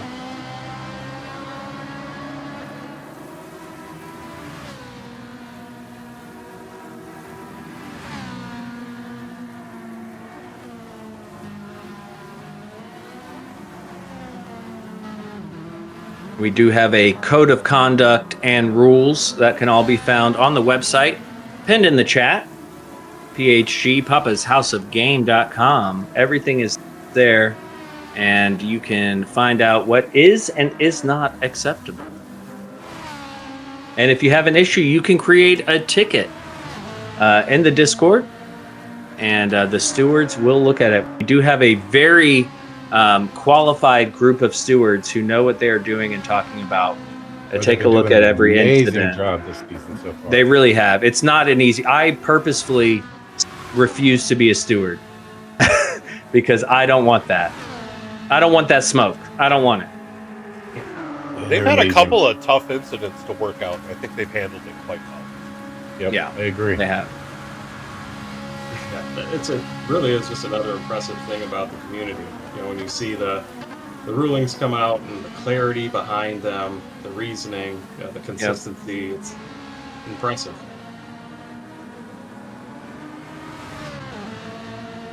Thank you, McNaughty, for cleaning some of that up. Appreciate that. If you can dodge a wrench, you can dodge a ball. That's funny, Stig. Classic. So our Cheater 1, Cheater 2's in P1 currently. Then we have S7R Mr. Racing. And they have an appropriate gap on each other. Josh Moment kind of looks like he's got a great gap in front and behind. So Josh can do his thing. As does That's one thing I'm not familiar with Josh. I've raced with him a ton, but we haven't done a lot of wet weather, so I'm curious to see how he does it in the wet. He's going to be just fine. Well, obviously. But how fine? I mean, we're talking fine margins here. This is true. Very true. Will he have his moment? And you know, Raider's another quick Well one. played. I mean, there's a lot of quick guys in this set. Oh, yeah. Yep. Every one of them. Yeah. Josh just went off on this lap. Oh, no. Mr. Well, Moment he's got currently in one more to go. P4. Currently in P4. What? Did he just go too deep into that turn? He did, yeah. Nothing too crazy, but Yeah. that's up the lap. Off in the kitty litter. It's the Yep. first hot lap. There's plenty to go.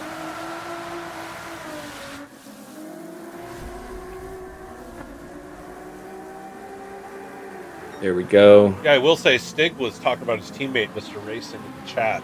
He sees a lot of potential in that kid. I can vouch for that.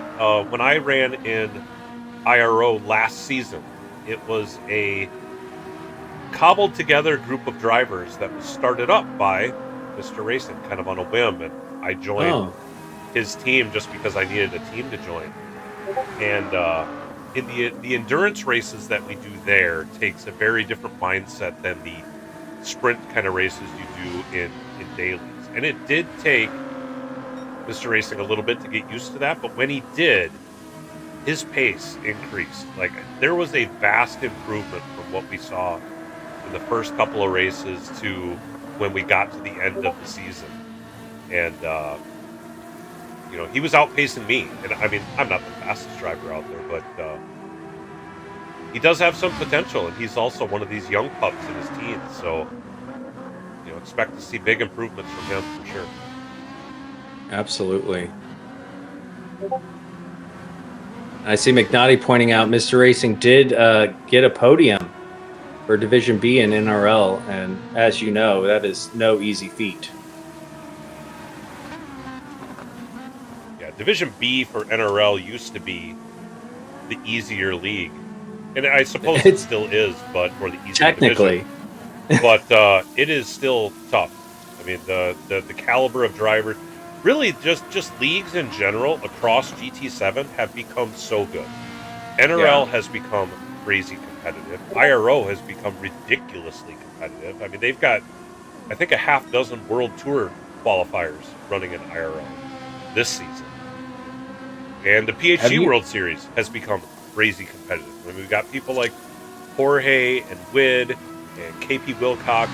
Bullet showed up last week. McNaughty's in here. I mean, A lot of crazy Have you fast watched- drivers. Have you watched any of the SMA or SAM? I have The, not the, yet. the league that Flawed and Robin Williams do. No, we've They- talked those- about it, but I haven't my seen it goodness. anywhere. I need to figure out where to go watch that.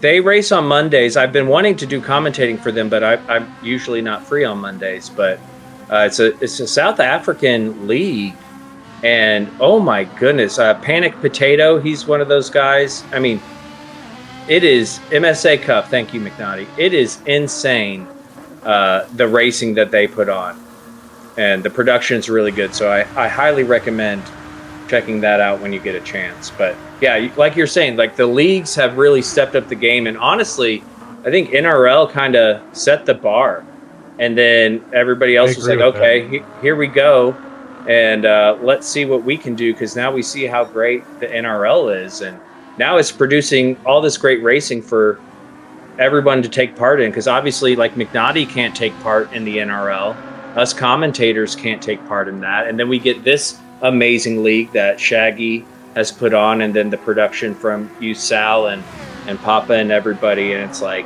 it's been really fun to be a part of and experience. McNaughty did just post the link to the SMA YouTube channel. Definitely go check them out. He pinned that, or he posted that in the chat. But and the S7R league, that's a fun one to watch, because they do like a sprint race and like the GR86s, and then they'll do a little bit longer race and some Group 3 Toyotas. And it's fun. 610's purple. That's the 421 range. If he knocks this out. Yep, 228 flat through that sector is moving pretty good. Well, and the fact that he got a 425 and he went in, like he missed his breaking point completely, is really impressive.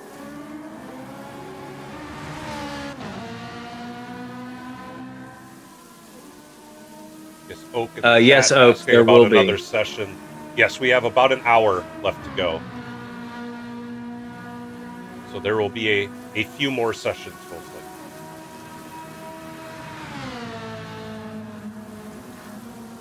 At least two, maybe squeeze a third one in. Yeah. So See, we don't have waste too had- much more time, y'all. Wow, we have with the 6-7 drivers in this session, that puts us at 56 drivers. Yep. So we're Start only making cuts. So we're only at 19 at the beginning of the stream, and now we're at 56. So it has been 37 nonstop, drivers. yeah, nonstop drivers here, and that's in 2 hours' time. So we still have an hour to go. Yes, starting in the next split, eliminations will begin. Watching my name drop further and further down this list. Raider across the line with unfortunate, no improvement there. Oh, and Root has a penalty, which unfortunately is going to ruin that lap, and it's going to make the next one slow. Shred was kind of lagging way back at the beginning of this qualifying session. He's currently sitting in fourth because Josh Moment just dropped a 121. There we go. 121.8, that puts him just behind Q in the overall qualifier. Very good lap. Sounds about right. Yeah, and there's opportunity in this fourth lap to really dig in and set some good times. Yeah, we have seen a lot of fourth lap personal bests, and I think you mentioned that earlier. The fuel burn is legit.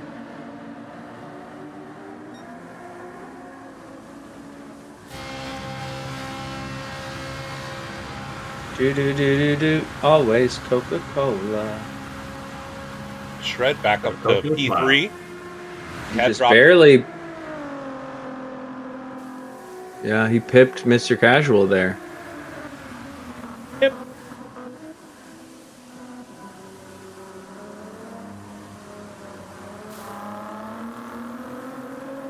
Naughty calling out Shred to do a 420. 420. Apparently, Shred's Oh. got some skills that we're Brute just just waiting spun. to see First unloaded. game. What was that? 6. Brute just spun into the first chicane.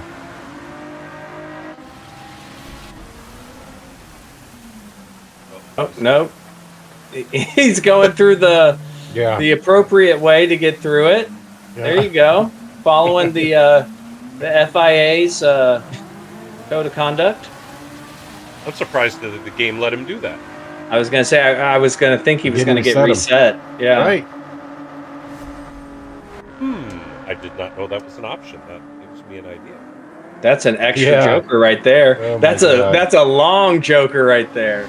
Oh, the jokers we're going to have next week are already going to be long because you're going to be slowing down from 190 miles an hour to take those chicanes. It's going to be cray-cray. Cray. I know Papa's looking forward to it. Mm.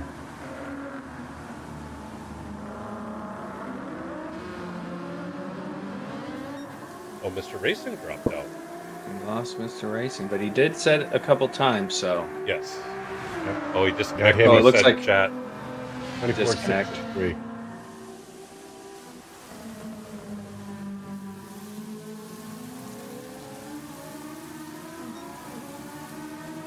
I will say Did get the some laps in, and he did set a 424. yeah. Yep.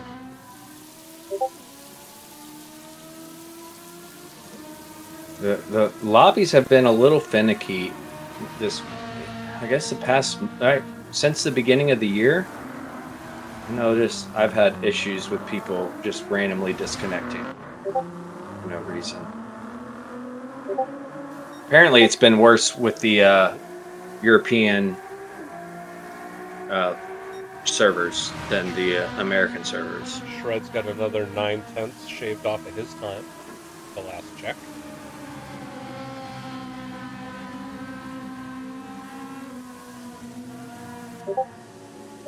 Raider throwing that Ferrari around.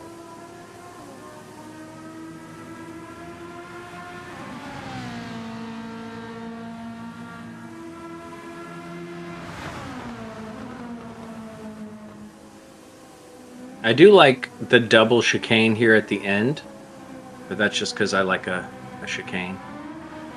But that's about the only part I like about this track. Unable to improve from Raider. Final laps here. Mr. Moment getting squirrely. Hella squirrely. Unable. Oh, barely improved. 767.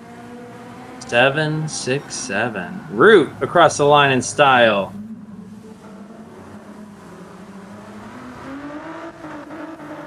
Mr. Casual improve. He's pushing. Oh, big jump. 2.4 seconds. Up to Well P2. done, Cash.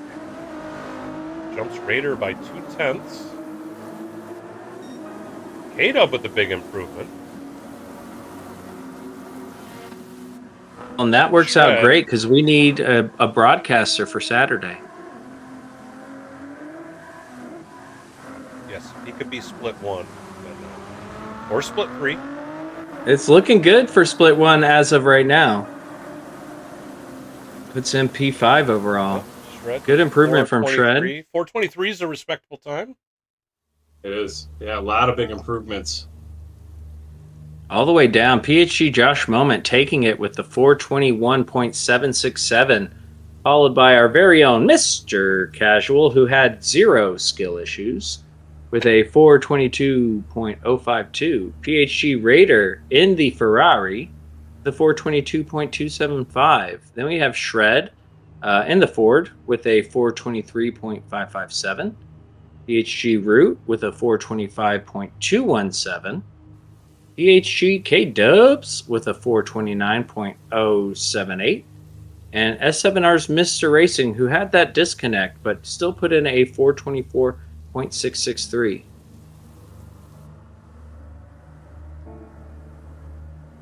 Yeah, Josh Moment, Mr. Casual, and Raider solidly in Split 1 territory for now. Shaggy was saying we'll have at least 2 more qualifiers, maybe a third. But we do have Jorge showing up in this one. We'll see what kind of time he can put down. Kiwi LOL. That is Who's a new that? name.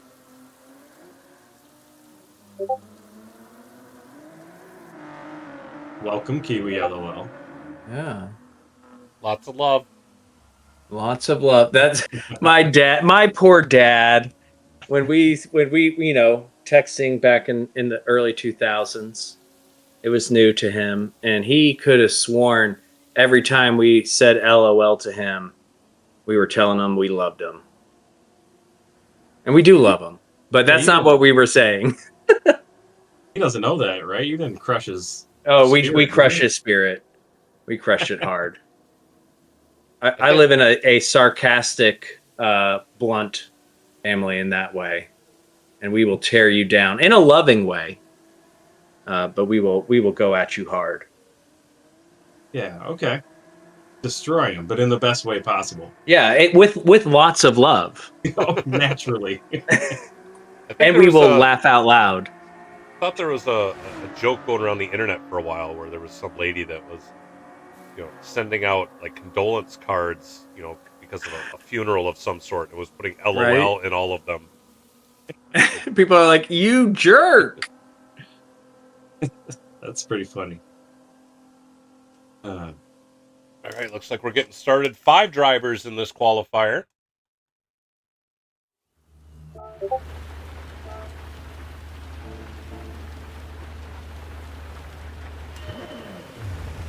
We got PHG's own Jorge Sr., Strychnine, K. Naranjo, also known as Oak, Kiwi LOL, and Steven Sills.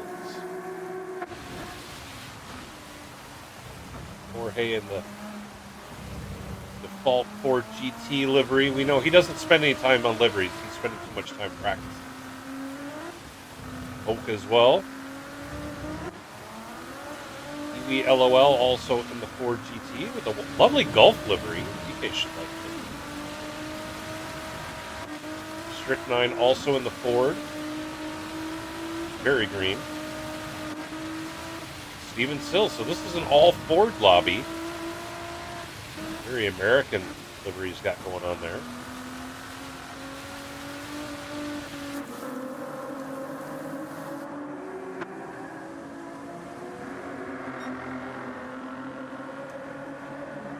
Sounds like Kiwi, Sheldologist was saying Kiwi just joined the Discord as well. So Kiwi, if you're listening to the broadcast, welcome aboard. We are happy to have you here, and good luck. Picked a great week to join. Every week is a great week to join, right? Facts. Right. Great week for people named Q to join PHG too. just throwing that out. I mean, Thanks, P. thanks. I mean, P is just before Q. I mean, you might as well. Right? Great point. I mean, it's only logical. Yeah. I run it by my my legal counsel.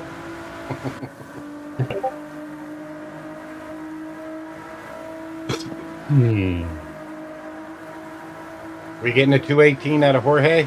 Let's Taking go, bets Jorge. Here you go, TK. So I was saying Kiwi's got a livery Oh, straight after beautiful. your heart. Well, Jorge's starting with a half-second pen, so He should serve On that the this outlap, lap. so right, still. yeah. Well- There's not much better than the Gulf colors. I mean, I love all colors. If you know me, I am a colorful, The more colorful colors, the fellow. better. You want Exactly. You want a car that doesn't have any one color, but has at least Correct. 10 colors as a minimum. Pop. And for those who have seen me in person, my body is multicolored. Very Yes, bright, it is. colorful tattoos. The more color, the better.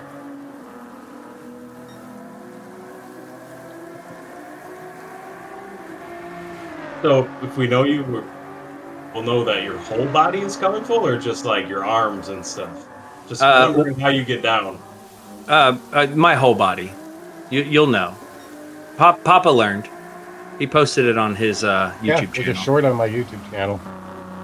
You'll see him. He's blow drying his beard with a leaf blower. So, TK, are you the kind of guy where the shirt just comes off all of the time?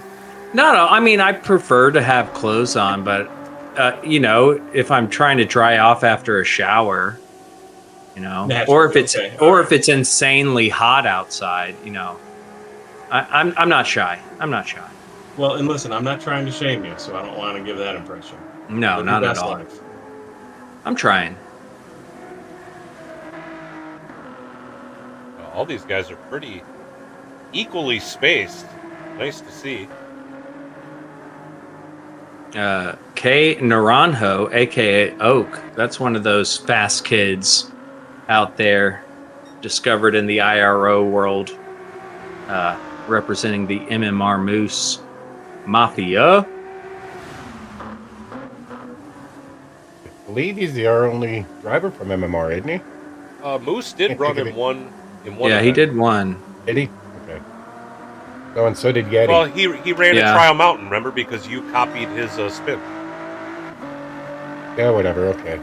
Yeah, whatever. Just rub that in. I'm just saying, it was a point to remember. I remember that now. Yes, you are correct. See, I didn't mean to dig the knife. I was just trying to draw the memory together. Yeah, you did. Thanks for Actually. the memory. That's actually one of the looking at Kiwi. So now that I've done all the performance things I've wanted to do to my MX-5, the next thing to do is to get it painted. And I plan on doing a light blue, a powder blue, and then running a orange vinyl stripe down the middle. Now, is your MX-5 your daily driver, or do you use it only for autocross? Whoa!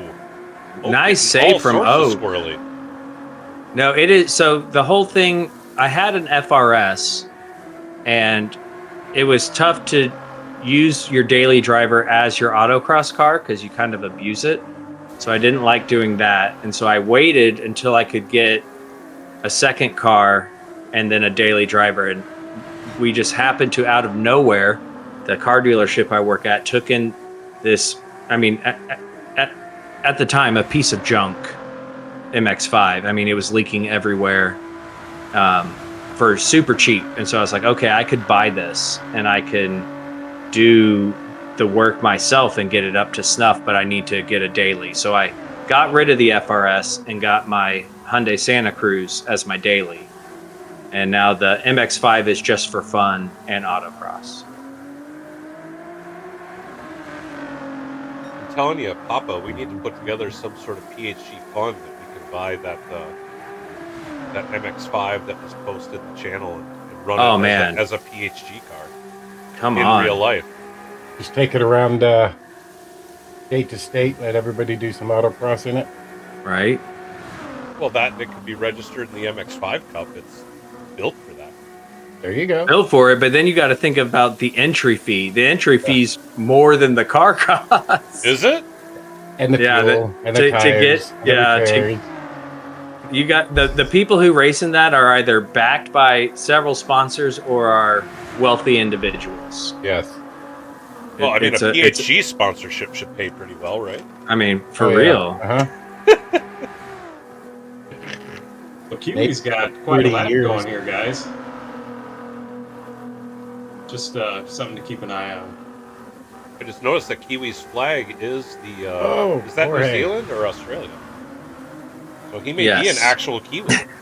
Maybe an actual Kiwi, yeah. An actual one. Because at first I thought of German Kiwi, who is also maple syrup. Right. I raced with him today in race A. That was my initial thought when I saw that. And then I was like, no, that's not him. Yeah, I'm still waiting for his lawyers to contact me. Right? Talk about a fast driver, man. That's one thing I love about Race A, is it allows me to race with those guys. Because in any other daily, I would never get to race with those guys, but in race A, I can race with them. All right, well, Jorge's first lap's going to be nullified. He's carrying a half-second pen. Of course, will affect his second hot lap as well, so he'll be looking at his final lap to set his time. I think Kiwi's going to drop a small number on us here. Well, Yes, he is. see what we What got. are you thinking? What are you thinking? 419 or 420? Jeez. Ooh, let's go. Right. This is serious. I love it when these new drivers come out of nowhere. I mean, that's what happened with Jorge. Yeah. Out of nowhere, this guy shows up and suddenly is the fastest guy we've ever seen. 420.3. Woo! Nice. That is a fast lap, people. That puts him P3 overall, and that's the first hot lap. Yeah. That time will Very go down. nice. Yeah, talking about Jorge, I didn't even know he had started with the PHG. He hopped into one of my lobbies on Tuesday, and I mean, he just made us look stupid. He came in out of nowhere and dominated us. And I was like, who is this guy? And then that weekend we had World Series, and I was like, oh, I see. And Jorge was the winner of NRL Division A this last season. So Yeah, He was the also fastest guy the in NRL. PHG Season 2 champ. Yep. Guys He's got racking up the wid. trophies. he's got wit on his toes. Yep. He lost out to Wid in NRL Season 5 Yep. and pulled out the win in dominant fashion in Season 6. So Kiwi here's got penalty. So likely to not see an improvement on this lap, but we'll have one more. He is currently purple, barely. But not enough to make up for that half second there. Oh, keeping it clean, however.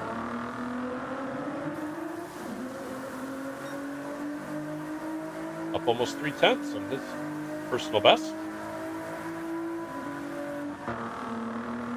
I think we've consistently seen these times come down, lap Yep. after lap, with all the fuel Oh, yeah. burn that we have here at LeMans. So, seeing this 428, 426, 432, we're seeing everybody improve.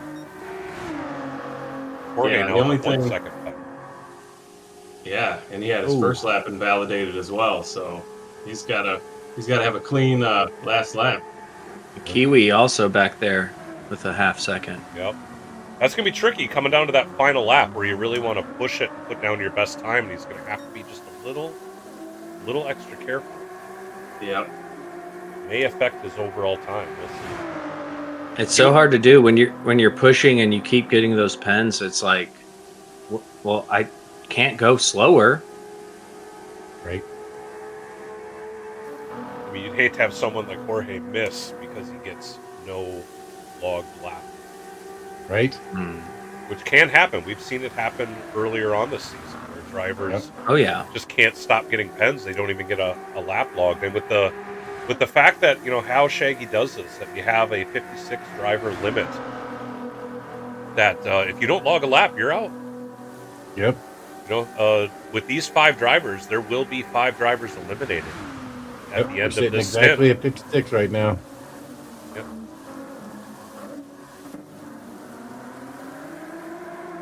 is Oak on a wheel or is he on a controller? Do we know? He's a wheel driver. He's a a wheel wheel, driver. yeah. Okay,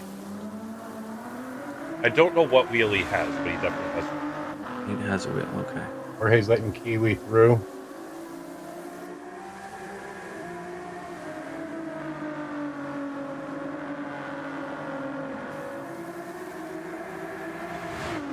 Well played. You gotta love. I mean, I watch various sim games, and I know that Gran Turismo is like Simcade, air quotes. You can't see me, but man, are the graphics good? Like, how good does this look? Yeah, it's This looks beautiful. real. Yeah, I mean when you go to the replays, you go into the the photo mode. Oh yeah. and actually make photos. There are certainly times where you can get them made and it does look real. And when you go to the scapes where they have Yeah. real backgrounds, like actual photos, then those look especially real. Those shots of like, oh, there's somebody's garage with some cars in it. Those look like legitimate cars. I need to get better at. I use the scapes for my T-case lobbies, and I need to get better at, like, I just do like a standard 2 cars and the driver, but you can set up like with the motion and the drift and smoke, and like you can really get into the nitty gritty. And I just haven't taken the time. Just noticed to learn that. Dropped almost 2 seconds off of this time with a 224 or a 424. So Kiwi is our only driver in the 420s. We have plenty of 421s, and we have 2 419s. Well, there's 3. That's more than 2. It is. Plenty. We have a few 21s and a couple 19s. Yeah, you said quite a few. Like quite a few is more. Did I? You did. My mistake. Not that I mean to call you out publicly. I can't help it. I mean, that's just part of my personality. Pretty much did. Yeah, I mean, you pretty much did. Salamander likes things to be correct and proper and on time. If you've ever worked with him, you will know this. I'm sorry. Oh my goodness. In the 420s. Oh yeah, let's go, Kiwi. Get in the 418s, bro. Let's go. That was an unbelievably quick time through that sector. I don't think we've seen anybody put a 121 through that sector. That was very impressive. And Jorge, I mean, it's crazy to see him with only a 433. Right. Well, and that was with a pen. Is that a penalty from Kiwi? That's going to be close. See, this is where those white lines. Okay, good. He's safe. Jorge's up almost a 10th. But remember, he did that 433 with a pen, and he slowed down the lift. And he's right. So he's going to make up all sorts of time in the last 2 sectors.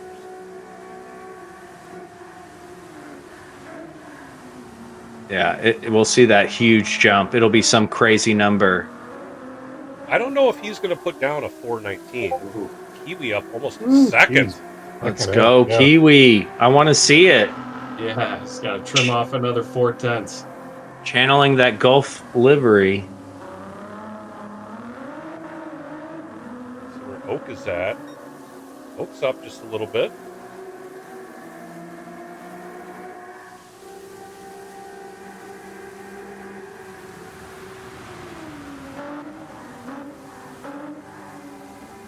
This sector here only consists of 2 turns, so there isn't a lot of time to make up there.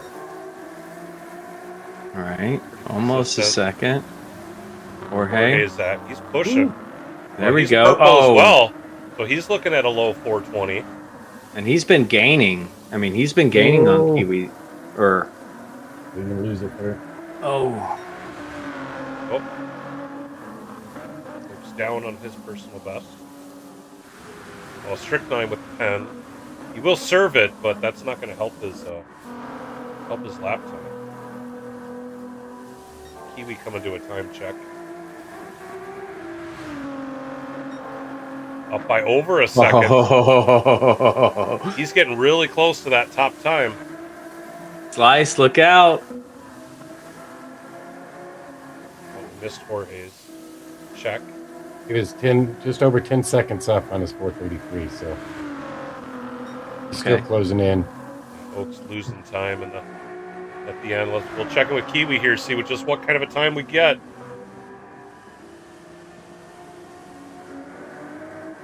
Into the last chicane. Cuts it tight. Look at him get on the throttle with confidence. Nice P1. Oh, that's P1. Oh my goodness. I love it. Oh, I Jorge love with it. a 420.688. Oh, and Oak picked up a pen. He was not up on his lap anyway, but 424 is respectable, certainly. But a 419 148. Not quite I really a wanted 418, that. but so close. I wanted it. I didn't get it, but you know what? That's okay. Don't always get what you want. Great run by Kiwi. How many times, And both this season and last season, have we seen somebody in like the final qualifier pull out split one? Oh, nice pickup for Steven. Very nice. Yeah, Right? Yeah, huge improvement. And I think that's one of the things I love about these leagues, and I've spoke about it a lot for NRL, and it's how much these leagues make drivers improve. Whether you're intending to get better as a driver or not, if you join one of these leagues, these competitive leagues, and you put forth effort, you're gonna become a better driver, and we see it over and over and over again. And I really love that. Yeah, that is 100% true. I mean, I always thought I was a slightly above average driver before I joined NRL Season 1, and NRL Season 1 forced me to become quite a bit better. Like, I was a high B at the time, and now I'm solidly a mid-A driver. Now, granted, I don't do dailies much anymore, but you're absolutely correct. Doing these leagues kind of forces you to put in the practice and put in the time, and you've got a bunch of other people that you can practice with. It's not like dailies where you just run time trial by yourself.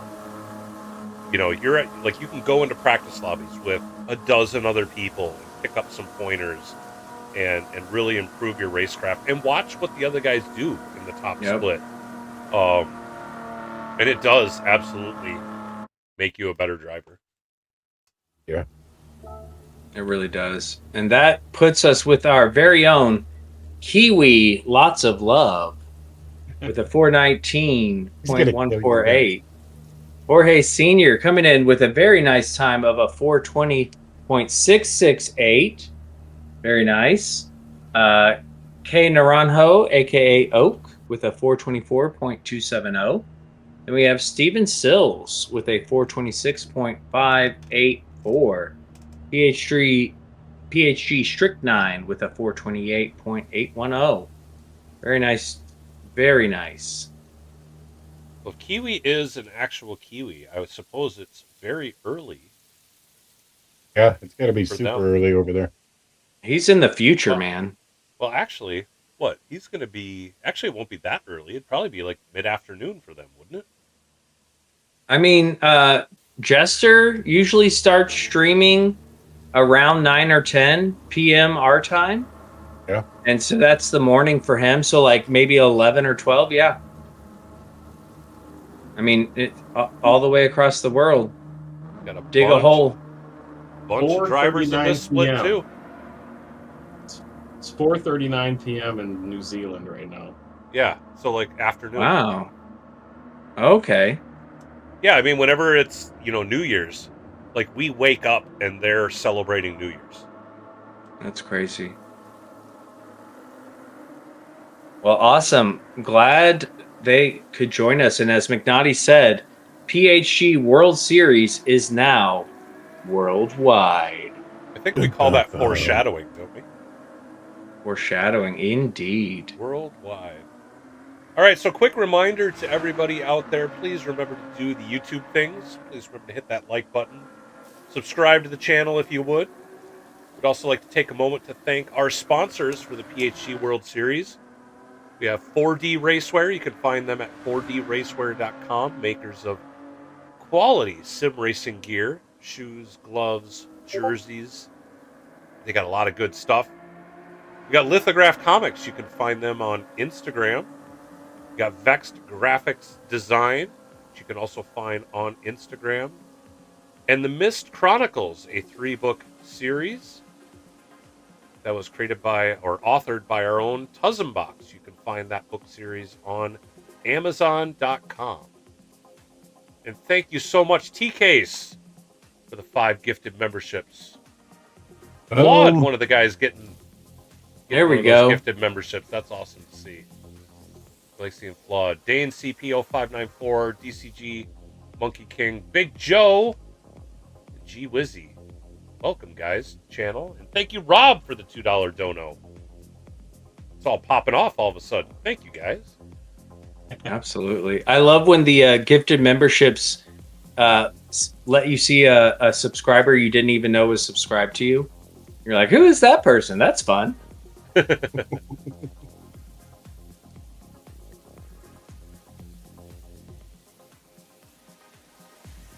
right, Johnny Boy, Papa Oso, Amarillo, Ecstasy, Rick Shear, and Better Dan. Can't find a better Dan. There we go. That's what I was Well looking for. done. Nailed it. I was a big Pearl Jam fan back in the 90s. Why does that not surprise me? Right? I was thinking the same thing. Pearl Jam, Soundgarden, Nirvana, Stone Temple Pilots. Oh, yeah. You love when music sounded like this. Hey, oh, hey, oh, yeah. Hey, oh, yeah. There's a really good video out there of Pearl Jam's Yellow Ledbetter with alternate lyrics that sound legit. Just like it. That's the best. I love that. Like a carmine or a whale. On a carmine or a whale. I say it. There's a band. I wasn't familiar with them. Oh, crap. Hold on. No, I forgot what I was going to say. Is it... Oh, what is it? Number 3. Are you thinking of a band? Yeah, it's a band. Hold on. Dave Matthews? Oh, no. I love me some Dave Matthews. Oh, My Morning Jacket. And Family Guy did a whole episode about My Morning Jacket. Is the Napa number 9, Papa? That Napa know-how. No, but actually, Dave Matthews Band is another one of those where you can listen to their lyrics for years and not really know what they're saying. Right. Hee haw ha ha ha hee haw. I remember there's an interview done with some of his bandmates who found out what the lyrics were to the songs they had been playing for decades. Like, no clue. Decades later. Like, oh, we thought he was saying this the whole time. I guess not. My roommate, my roommate in college was a huge Dave Matthews Band fan. He'd seen them at the age of 18. He had seen them 6 times already. They were very much a college band. Like college kids loved Dave Matthews. We listened to them all the time. And then when I started playing guitar, I learned how insane he is at guitar. Because you can play his songs the easy way, or you can play the songs like he plays them, but you have to have giant flexible fingers because he plays these absolutely insane chords. But if you can do it, it sounds amazing. I'm a big Dave fan. Quick shout out to Josh Moment. Thank you for the $4.99 dono. Johnny muted him in party. So mean. But he also says hi. Thank you, Josh.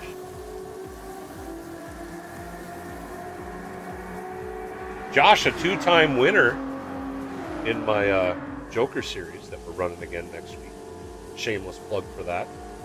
He's got that 40 Racewear. And 40 Racewear. Roots, celebrating 1 month of membership. I salute to the Joker series, Sal. Thank you. Root. Root needs to come run in the Joker series. I don't think I've seen you actually run in there, have we? My memory isn't great, but I think no.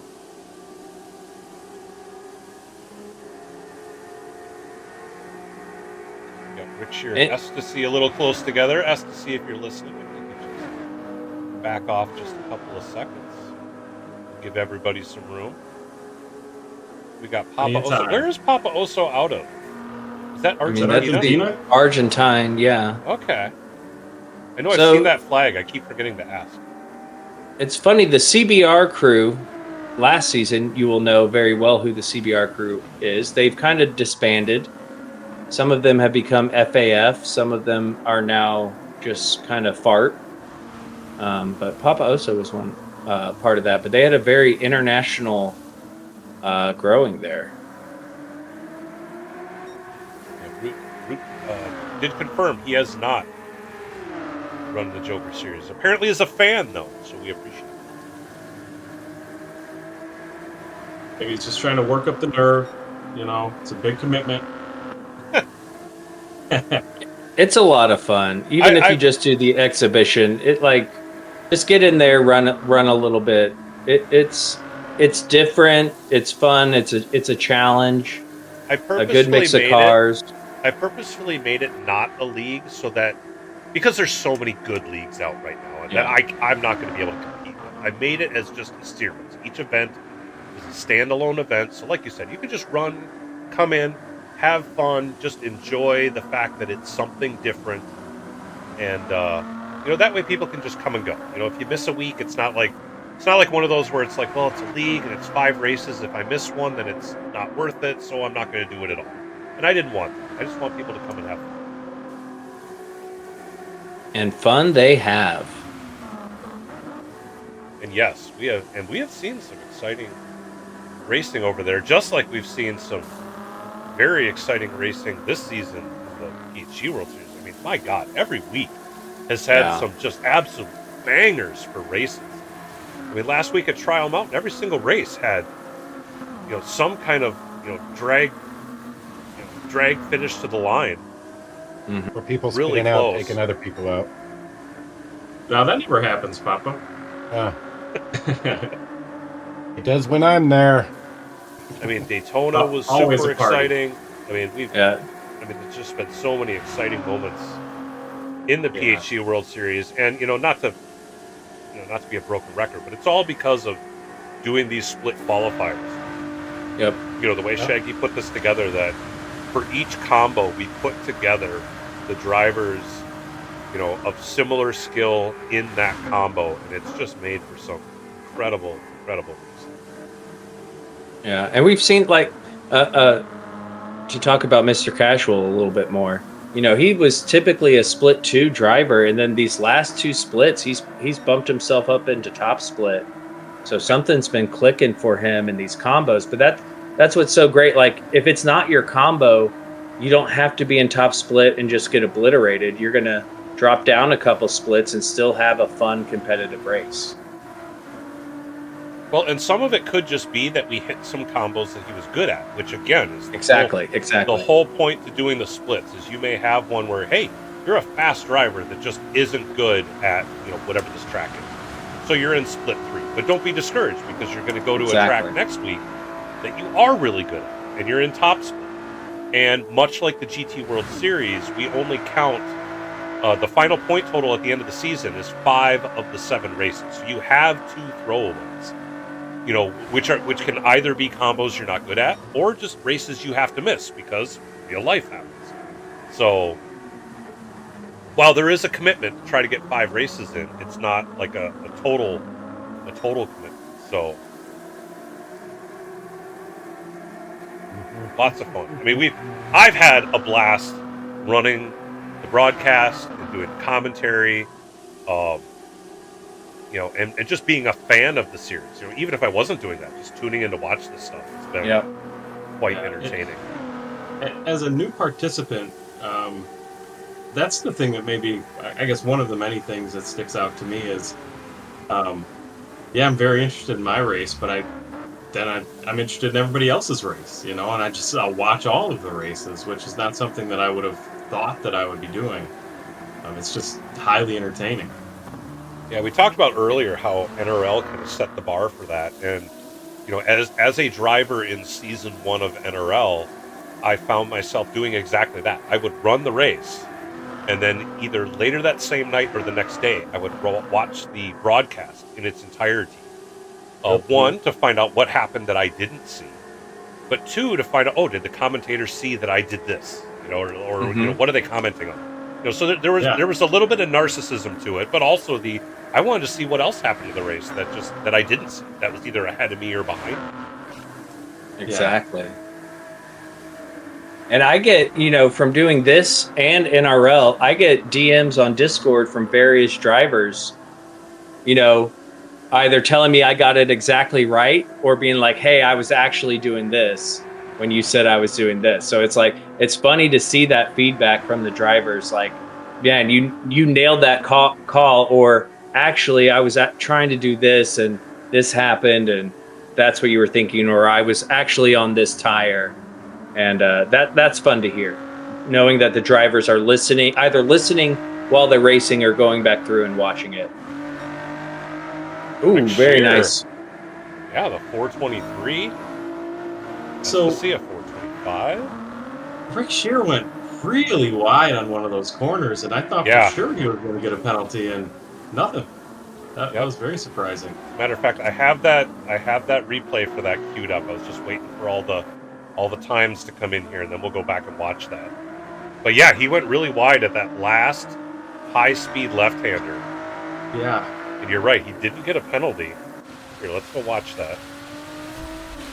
Let's see what we're talking about. Let's see if he lifts as he goes off the track. Sometimes that doesn't. Well, he goes wide leading up to it. Has to slow down a bit. And right here, he's got a good line, but just, he wiggled. Wow. So maybe it was after the curb. He went wide after the curb, whereas usually if you're carrying speed, you're going to go wide at the curb. Oh, and Rick just had another issue. Looks like you spun. You come up over a ridge there, and if you're on the on the accelerator too quickly, you're going to spin it. Can't park there.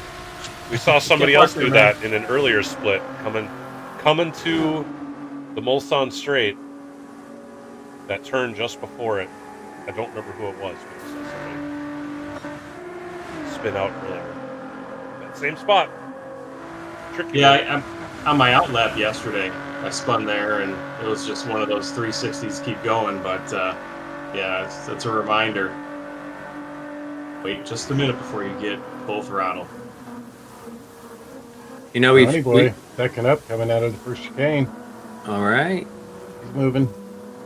We've shouted out a lot of people in this stream, and one we haven't is Mr. Joe Collins. I've seen a lot of decals that got put in the game because of Mr. Joe Collins. Right. So big thanks. I mean, I know he's helped me out a ton. Yeah, me too. Literally everything in the game T-Case is because of Joe Collins. So big thanks to him. Yep. I'd say 95% of PHG stuff too.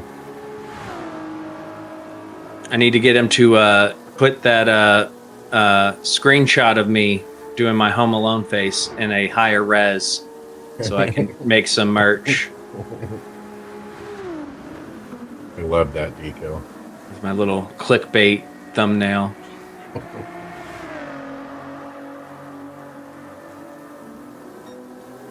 Johnny Boy got that Napa know-how. He's improving on his time.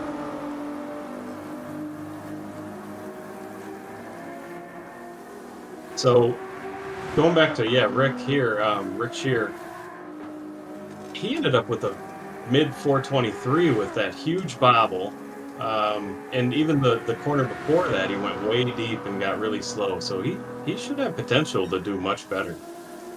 Yeah, Rick Shear is a fast driver. He is. Yeah. He is on one of our two IRO GTSC teams that we're fielding for this season, and he must when have ran somewhere. When we ran our qualifier, he was the fastest driver out there. I still can't believe we didn't. I mean, I knew my time wasn't going to count, but the drivers we had in that qualifying, that shows you how good the IRO is, for real. Yeah. I mean, a lot of the teams that made Split 2 would have been in Split 1 the year before. It's just the caliber of drivers shot up exponentially in that series. It's such a cool concept. Like, I watched several of McNaughty's streams, had him explain it to me, didn't understand, and it wasn't until you, like, broke it down for me on just being in the VC together that I was able to comprehend how it actually worked. But very cool concept. Yeah, how they came up with doing those driver swaps, you know, given the parameters we have to work with in GT7, was brilliant. Yeah. Like, that, very creative. Papa Oso with a 1 second Very nice. increase down to the 423s. Solid Big lap. improvement. Ecstasy had a small improvement as well. There's 2 100s. But we said Johnny Boy. He had a slight improvement, so he must have lost some time there at the end. And all these drivers below a 428, which is good news for them as far as making it into the splits. Is that what the cutoff is? How many is it? 56. 50. So the cutoff Oh, is yeah, like they're 429, 207 before this split. Yep. So 1, 2, 3, 4, 5 drivers. So they're all going to hop in there. It'll be a 428.7, I believe, will be the cutoff. Yeah. So they're all sitting pretty. It's just a matter of getting in the split you want for those points.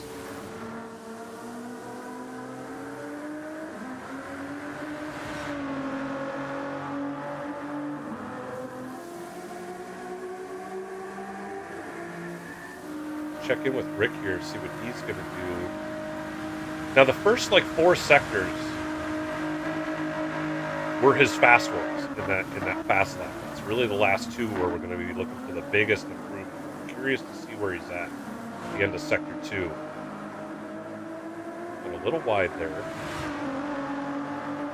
So Q, you used the Ferrari 458, but you did say you tried the GT. Did you find one more beneficial in certain areas than the other? Yeah.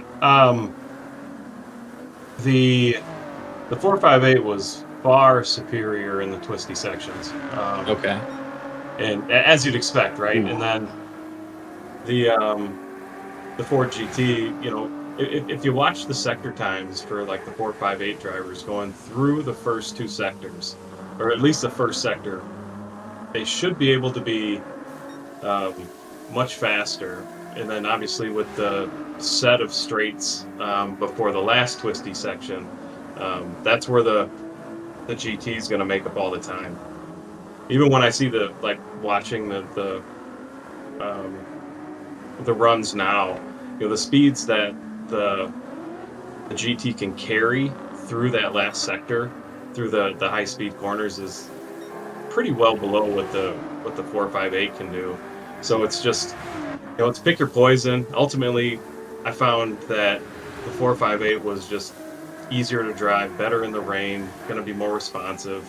So I thought I could get more out of it. Right, and that's going to make the races a lot more interesting. I mean, only a couple 458s as we stand in top split, but clearly that's going to be an advantage in the tight twisty bits, and the Ford GTs are going to be relying on those corner exits for the long straight, so could create an exciting racecraft, especially when strategy gets thrown into it. As we are about to round out qualifying, and we are about to be at 10 p.m. Central, so this should be it. Yeah, they should be the last split. Yeah, unless Shaggy's, feeling generous and wants to do one more, but I mean, Mike. Oh, better Dan. Really pushing So that hard might for not, that final left-hander. is that going to be no? That's so. It seems to be if you go too wide after the curb, there you're safe. You just got to keep it on the curb, and then you could potentially run wide. He was pushing. He was 7,000 down. Come on, Dan. Oh. Oh. Unfortunate for Vetter Dan. SC across the line improves. A 424.7. Papa Oso with the penalty. Unfortunate there. With another penalty. Double the penalties. Double the fun. Johnny Boy. Oh, nice improvement there. And Rick Shear. Holy smokes. Nice improvement. Getting into the 22s, 22.337. That's a top split time. Amarillo Dash, a good improvement there, but still in the 427s, but that should keep them safe. Excellent qualifying here. PHG Rick Shear, the Canadian Brit, with a 422.337. Papa Oso, a 423.674. PHG Vetterdan, a 424.471. PHG SC with a 424.763. BHR Johnny Boy with a 426.747. And PHG Amarillo Dash with a 427.096. Now, this is my ignorance coming into play. They have to race in the car they qualified in, correct? Correct. Correct. Okay, cool. That's good. I'm excited to see how this shakes out because it's mostly Fords, but we got plenty of Ferraris in the mix. I'm excited to see how these cars race together. All right, so if we break this down, it looks like the top 14 times starts with Kiwi LOL as our number one driver with the 419.148. The cutoff for top split rests on FAF Bobagito with a 423.075. Wow. And then split crazy. 2 starts with PHG Jersey with a 423.186, just 1/10 slower, down to P28 and S7R Stig Xander for split 2. Split 3 has our own Mr. Naranjo or Oak with a 424.270, down to NVR Krulov with a 425.731. That makes up split 3. Split 4 starts with VIP's Left to Pass You with a 425.933, down to P56, which is PHG Papa, who just makes it by the skin of his chinny chin. I can't believe I made it. With a Wow. 427.440. Never any doubts. Do it the Yeah. whole time. I had doubts when I Wow. was running it. So with this being a larger track, it would be expected that we have about an 8.3 second gap from first to 56. Look at split 2. Yeah. 1 Which is second insane. separates the entire split. Yeah. And at a track like Le Mans, that's nuts. But It I think really we've is. seen that consistently. Split 2 is actually the most competitive split. Split 2 and Mhm. split 3. I mean, split 3 is what? A 24.2 down to a 25.7. So 1.5 seconds at Le Mans separates all of split 3. Yeah. Wow. Yeah, it's pretty 67 total qualifiers. 11 DNQ did not qualify for the split this week. So Jaggy will definitely have that posted up and let everybody know ASAP. And I believe he gives you all till like 7 o'clock tomorrow night if you can't make your split to let him know you need to be moved or replaced or what's going on. But he'll post all that in the Discord. Make sure you check that out. It's going to be crazy for this race. I think about how many penalties we saw. Yeah. Like a ton of penalties. And I mean, I know they're not going to be pushing like they are for qualifying, but when you think about them trying to race together, Mhm. this is going to be wild. I'm excited to see how this plays out. I mean, we got a couple drivers out of place that qualified and, you know, spots, not that they shouldn't have, but spots that you wouldn't expect them to qualify in. I'm excited for this. Yeah, I mean, some of that can be attributed to the rain, you know, all the penalties, you know, people just not being able to account for the rain. But even in the dry, you know, Le Mans can be finicky when it comes to penalties. So Oh yeah. a lot of managing your time here is going to be just keeping it clean, you know, dialing back from your qualifying effort just a little bit, or spending the next 48 hours just really getting comfortable with your time so that you can, you know, like a robot, just keep turning those times in without exceeding those track limits. Yeah. And I think it it may, really, you know, it may come down to that. and it really is a marathon too, and keeping that in mind. I mean, this is the longest race that we've done, at least this season. I don't know of other seasons, but it's going to be a 50-plus minute race. So keeping a constant pace, like you said, not over pushing it, picking up penalties. Curious to see what role, if any, fuel consumption plays. I mean, over 50 minutes, we're probably only looking at 2 pit stops, so maybe a minimal impact. But I'm curious if it'll decide any placements in the final standings. Yeah, absolutely. This is going to be an interesting one for our stewards, because I don't think anybody's going to be malicious or anything, but just from what we saw from qualifying, like, people are going to miss their braking points. Yeah. People are going to lose control as the track dries out or starts to wet again. Like, it gets tough, and I hope everybody keeps their tempers in check, but be ready for some chaos, which who doesn't love some chaos? Yeah, that transition from the wet to the dry is so tricky. You've always, as you come around, getting close to pit road, you got to ask yourself, can I stay on the racing line? Like, the racing line's dry, but you get off the racing line and it's still wet. And can I go to the dry tire or can't I? And that's the mental anguish you go through as you finish off a lap and trying to decide whether it's your time or whether it isn't. And sometimes you stay on the wet tire and hope that the people who gambled with the faster tire end up, binning it and just getting off that little bit. And the last couple of sectors here at Le Mans, where you're really trying to push and carry that speed through the corners, are the prime spots to just dip your toe into the wet. And as soon as you do that, your car's off. And you lost all sorts of time. And getting back on the track is nearly impossible on the slick tires when it's wet like that, because you're in the gravel and then you're on all the painted curbing and whatnot. So just trying to get back onto some kind of line that you can put your foot down. It's going to be treacherous. We're going to see some people be brave. And not to be mean, but we're going to see some people fail. And it's going to be fun to see. Cough. Yeah, we'll make some calculated gambles, and some will pay off and some will not. Absolutely. So, all right. So I think that's going to end our broadcast here today. For those of you, that are fans of the series here, make sure to go to the papashouseofgame.com website, where you can get all the information for the season.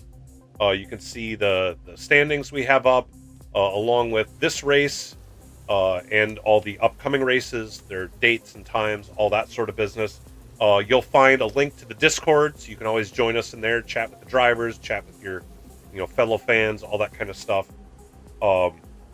Big shout out again to our sponsors. Can't do this without them. 4dracewear.com, Lithograph Comics, Vex Design, and the Mist Chronicles. Thank you guys for making this happen. My personal shout out, please remember, hit that like button, subscribe to the channel, come on back. We do this all the time. I will not be streaming the races this weekend. Within the next 24 hours, we're going to be figuring out who is going to be running the broadcast, and we will be posting that to the papashouseofgame.com website. So again, make sure to go to the website, bookmark it. You can stay up to speed with where to go check this out in the future. And then also on that website, you can find information for my Joker series. Come check that out. Next week we have our event, which is also at Le Mans, starting in the rain but finishing in the dry. So a little bit different thing there. Go read up on what that's all about. Quite a bit different kind of racing than what we normally do around here. And I think that's all I had for announcements. Guys, this was a fun qualifying session. I'll let you guys say your goodbyes. TK, we'll start with you. Well, I thoroughly enjoyed myself. So thank you, Sal, Q, Papa, Shaggy, and all you out there who were participating in the chat and the qualifying. Y'all have a good one. Thanks, TK. And Q, brand new guy to the commentator booth. I hope you enjoyed yourself. What'd you think? It was a lot of fun. Thanks a ton to you and Papa and TK's for making me feel welcome. Thanks for inviting me on and allowing me to participate. Same, thanks to Shaggy for helping to put all this together. It really is a pleasure to be a part of this, so I'm just grateful. And it was a lot of fun tonight. A lot of great laughs, and saw some really fast lap times thrown down. So awesome stuff. Great. Well, we hope to see you again in the future. And Right. Papa, I'll let you say your goodbyes and thank yous and all that sort of business before we sign off. The Oh. proprietor. Way too many thank yous to everybody that helped put this stuff together. Thank you for putting the race together. Everybody in the background helping with the Google stuff, the live stream stuff, the scoring, the points. So much goes into putting this together. You guys are incredible. I mean, it takes us a week to put these things together, basically.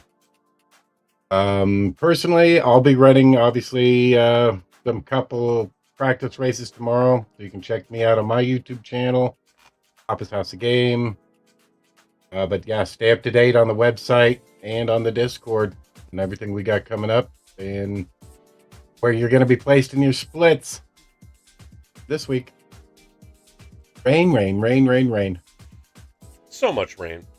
Oh. All right. So with that said, I think we'll sign on off. Thank you, everybody. Everybody, be nice to one another. Peace out. We'll check you again soon. Take it easy. Bye-bye. Good night.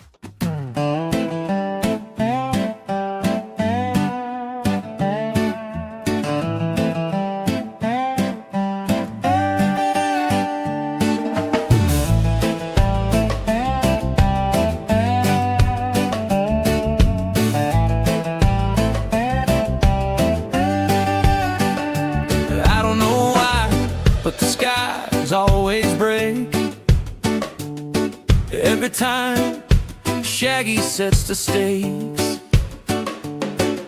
He lines up the lobbies, the cars all shine,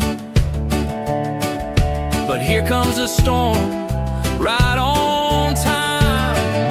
Oh, Rainmaker, why you gotta pour? We just want the track dry, nothing more. Every race, we're splashing through the lane. Shaggy, my friend, you're bringing the rain.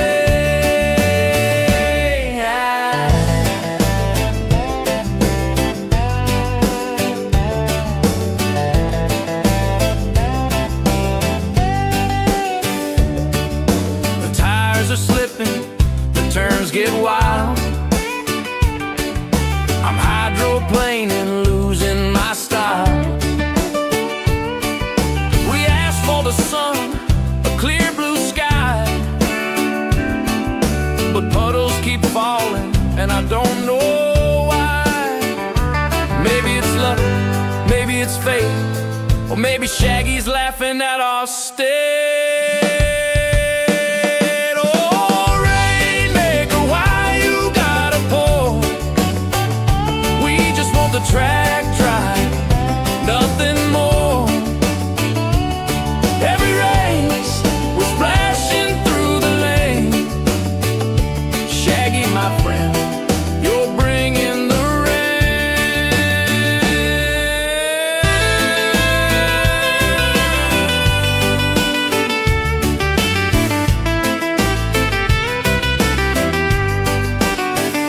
I see him grinning behind the wheel. He loves the chaos, that's his deal. But one day soon we'll outsmart the skies and leave the Rainmaker high and dry. Oh, Rainmaker, why you gotta pour? We just want the track dry, nothing more. Every race, we're splashing through the lane. Shaggy, my friend, you're bringing the rain.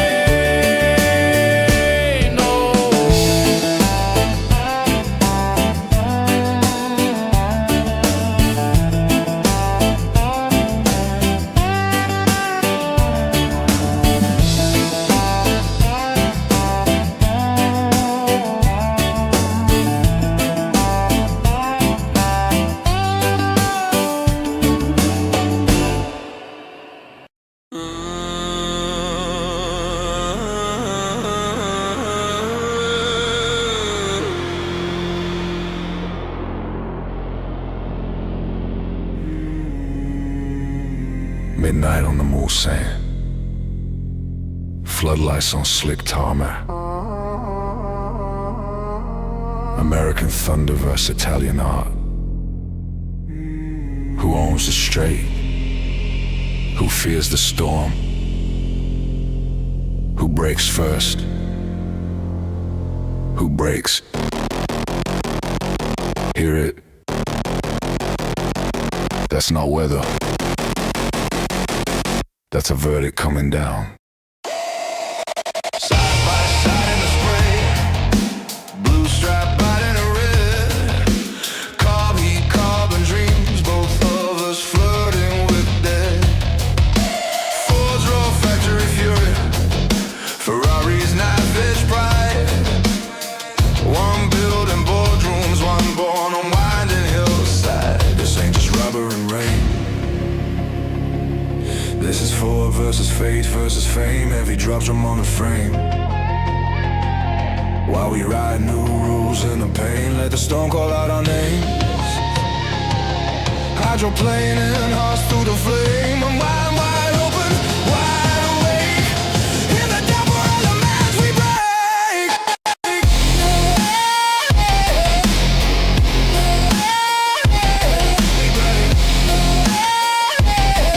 In the double elements we break.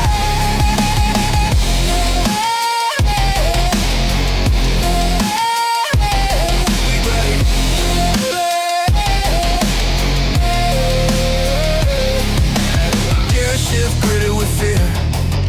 Spray ghost dancing the beams.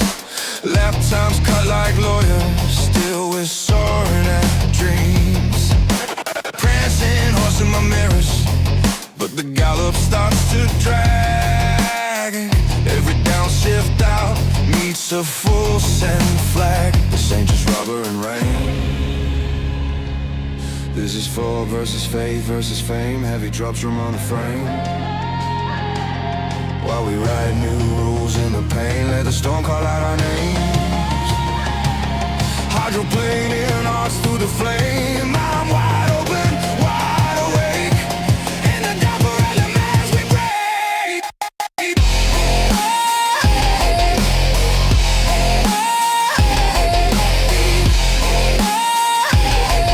In the double elements we break.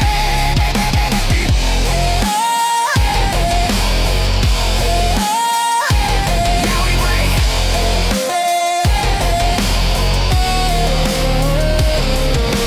4 a.m. fury against finesse. One more lap to settle the stress. Horse on the hood versus horde in the pit. Crown on the line versus we're done with your script. Prison Italian, curses in Kent. Grizz made of gravel, nerves made of dent. Who wins in the wash, who drowns, who survives? Pedal is a question, answers in the drive.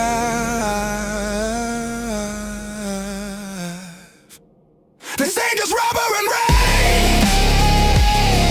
This is Ford versus fame versus fame. Heavy drops drum on the frame.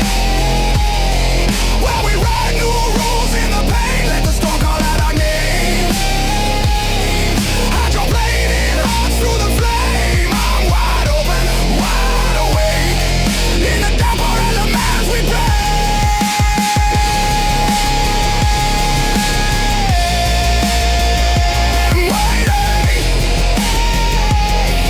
In the double elements we break.